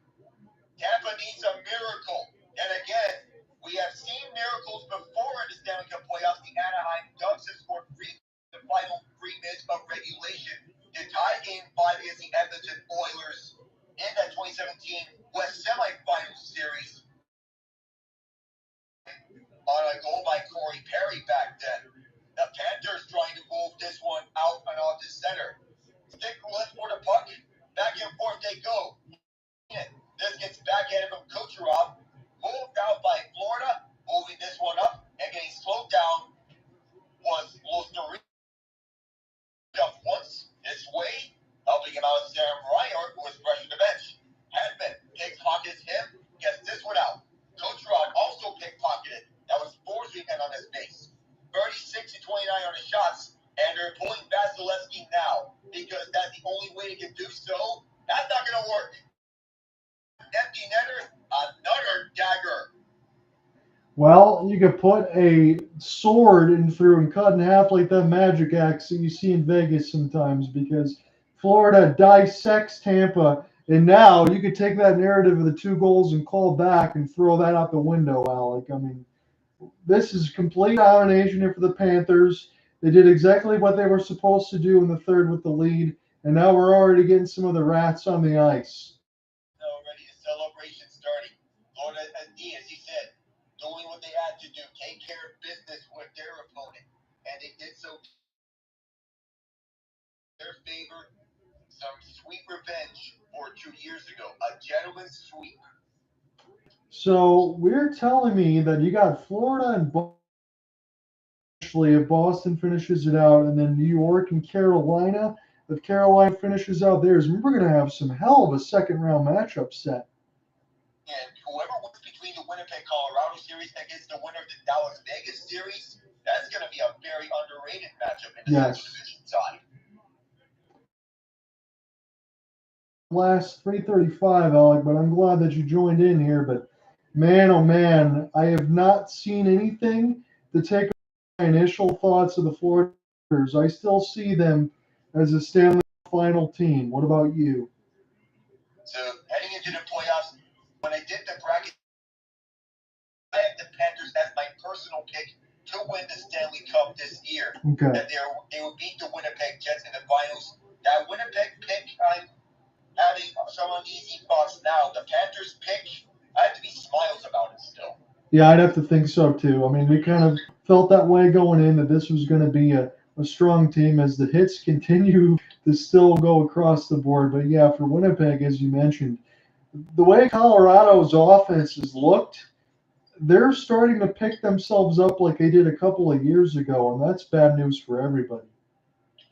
And when they piece together, anything can happen. Magic can happen on the ice. They addressed that over the trade deadline. Casey Middlestat, name Sean Walker, and even though it came at the expense of Bowen Byram, you still have a good insurance piece in Walker. But he's more than just an. Yeah, and again, when you want to make those moves, Alec, right, you have to give up something good to get something good. And at least when you have guys like Kelman and Devin Tays, you can afford to do that, as Bobrovsky makes another outstanding save on Hedman. And there's another one of those saves. But still, when you have those depth pieces and everyone contributing at the right time, then again, Ross Colton, players among the forecourt to have at least 30 points. The second and first lines is already solidified. What do you think of Knights in general? I know that they lost the last game because of the goal that was lifted by Wyatt Johnston, but do you still feel Vegas looks like Vegas? Because even in the other couple of games where I thought Dallas might have outplayed them, very opportunistic. Jack Eichel's still doing his thing, and that team looks good, and now they're healthy. They're now fully healthy. They still are a complete team all around. The way I see Vegas is that this is a team that does not play team. This is not your typical 8 seed. No. Everyone is healthy. They're the defending Stanley Cup champions, and they have a mission to do. Repeat. This 8 seed versus 1 seed matchup feels very, very, very misleading. Yes, it does. This is an easy question, but I'm throwing it out there anyway. It's Logan Thompson's net until it isn't, correct?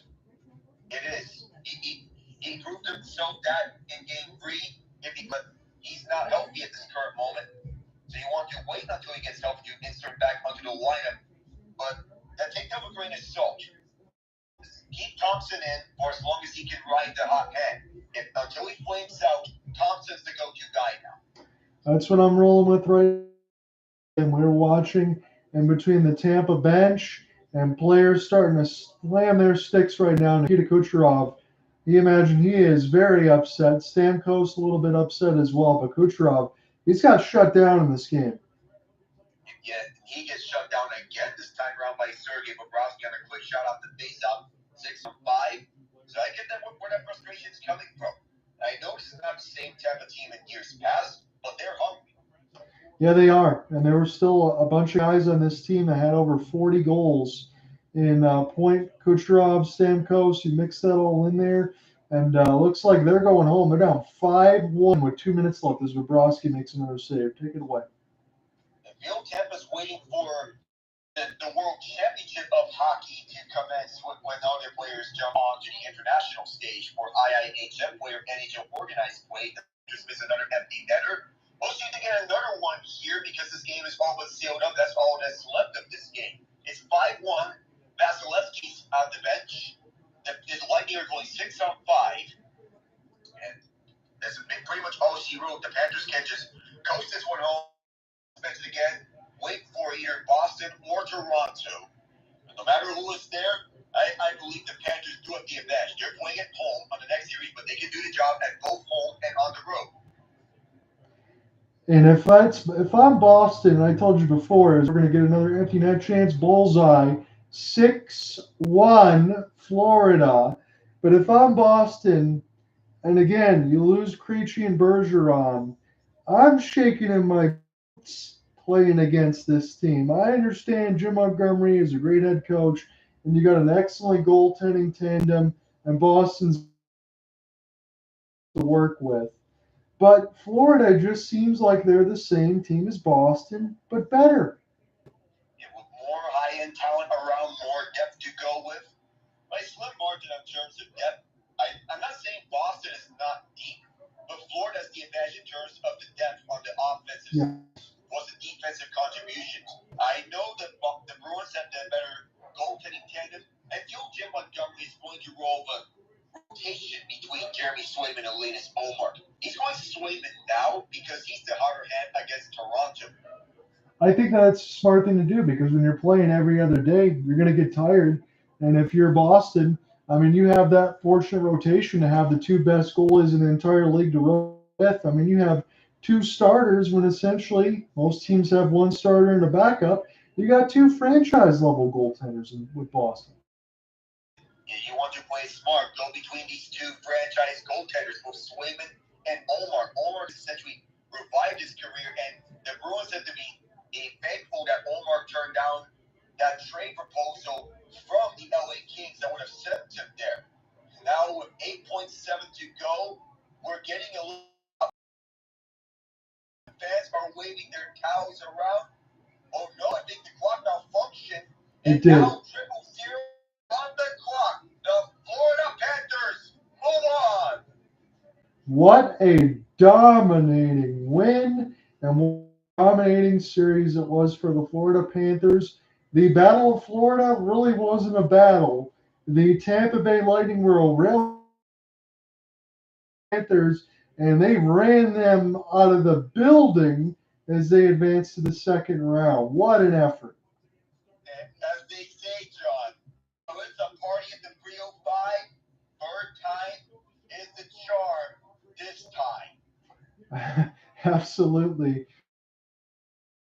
Fine. Again, I know what the speculation is for Stamkos. Alec and I aren't jumping on that. I imagine you're going to get everybody getting that job done there. He'll be a member of the Bolts. But if he's not, why don't you come back to your old boss, Steven Stamkos, and join Stevie Y? I'm just throwing it out there. I mean, it's going to be a nice reunion between Iserman and Stamkos the two meets. Well, I'm sure that there'll be a nice. Take the phone call. Celebrate, make a phone call. Yeah. Hey, turn her up. What's up? How you doing? How about go out and have some golf? Yeah, that's all that Tampa is going to be doing now is going golfing. Again, when I see number 91, I was very impressed. Even in this game, I know they showed the amount of goals and assists. But I mean, he threw about 8 or 9 body checks as well. And he embodies everything that a C can bring. So I just hope he stays a Bolt, to be honest with you. I joke a little bit. I imagine that's where he's going to be. But for Florida, again, we said it, very dominating performance. Make no mistake about it, Alec, as easy as we know that Tampa's not the level that they used to be. They still got their core there. Very impressive result. You're very impressed with what they did in this game and in this series as a whole. To outright dominate your opponent through the latter stretch of this game, especially games 3 and 5. You keep it close games, but to pull off the close wins in the first two. Especially so with Carter Verhaeghe coming up close. He is Mr. Overtime for the Panthers as it is. But if we're wanting a series MVP, this may be something you don't want to do at the conclusion of each series. But if we were to crown a series MVP, I have not had a chance to follow it as closely, so I'm going to throw that out there just with a grain of salt. Again, we could give all the same front runners for and Reinhart and Tkachuk and Verhaeghe. They've all done their damage. But honestly, I know this is controversial, but I'm going to go ahead and say Bobrovsky. I mean, you can argue that he's been the best player for the Panthers throughout this series. And even though the 6 goals that the Lightning scored Sure. was a one-out, he's basically done no wrong in this series with that outstanding save percentage that he has brought onwards. And it continues on. Playoff Bob never fails to impress, dating back to 2023. My personal pick, I want to give it to Matthew Tkachuk. I'm totally good with that. He is a very ever-presence throughout the series. You get some goals and assists. The hard-working makes everything go. And even in the power play, where Florida didn't score a couple times here late, that power play was about as good as I've seen. Because the way that they moved it up, and again, we're assuming that the Bruins are going to move on. I'll try to let you know how that happens when you have your own show and to get everything going. I hope everything works out for you tomorrow. But for the Bruins and Panthers, I can't wait for that potential reunion. The Bruins are a good team. I think we're going to see more of the same, and maybe even in a 6-game series. Yeah, perhaps if Toronto gets a win over Boston, and to delay the speculation everything for one day further, Toronto. So it's reported by Elliot Friedman that this could potentially be the last series that the Big Four play together if they don't get anything going out of the series. But in all senses, regarding the show, I will get back to you on Wednesday between the Golden Knights and the Stars. Okay, that sounds good. I'm going to try to do the 3 days in a row because that one's going to be a potential elimination. I feel like I might not be able to keep my eyes off it, depending on what happens with Vegas today. Maybe Dallas can make it 2-2. But I want to jump into that. That's fair enough. I covered 2 of those games. It'll now be your turn to cover one of those games. Tkachuk's getting the interview now with Emily Kaplan. I'm going to step out here and write the story, Alec. I'm going to jump out quickly. You have a good show tomorrow, and we'll catch up on Wednesday. Catch up to you, John. All right, sounds good. See you.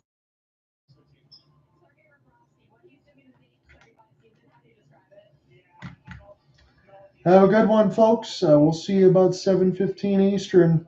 Good night, Tampa, says Alex. You absolutely nailed it, my friend. We're going to have the Maple Leafs and the Boston Bruins tomorrow, and that might be a good night as well. What happens on the Wednesday side, depending if Vegas wins today, that could be in a potential elimination series. So Monday, Tuesday, Wednesday, I'll see you at 7:15 tomorrow. Peace.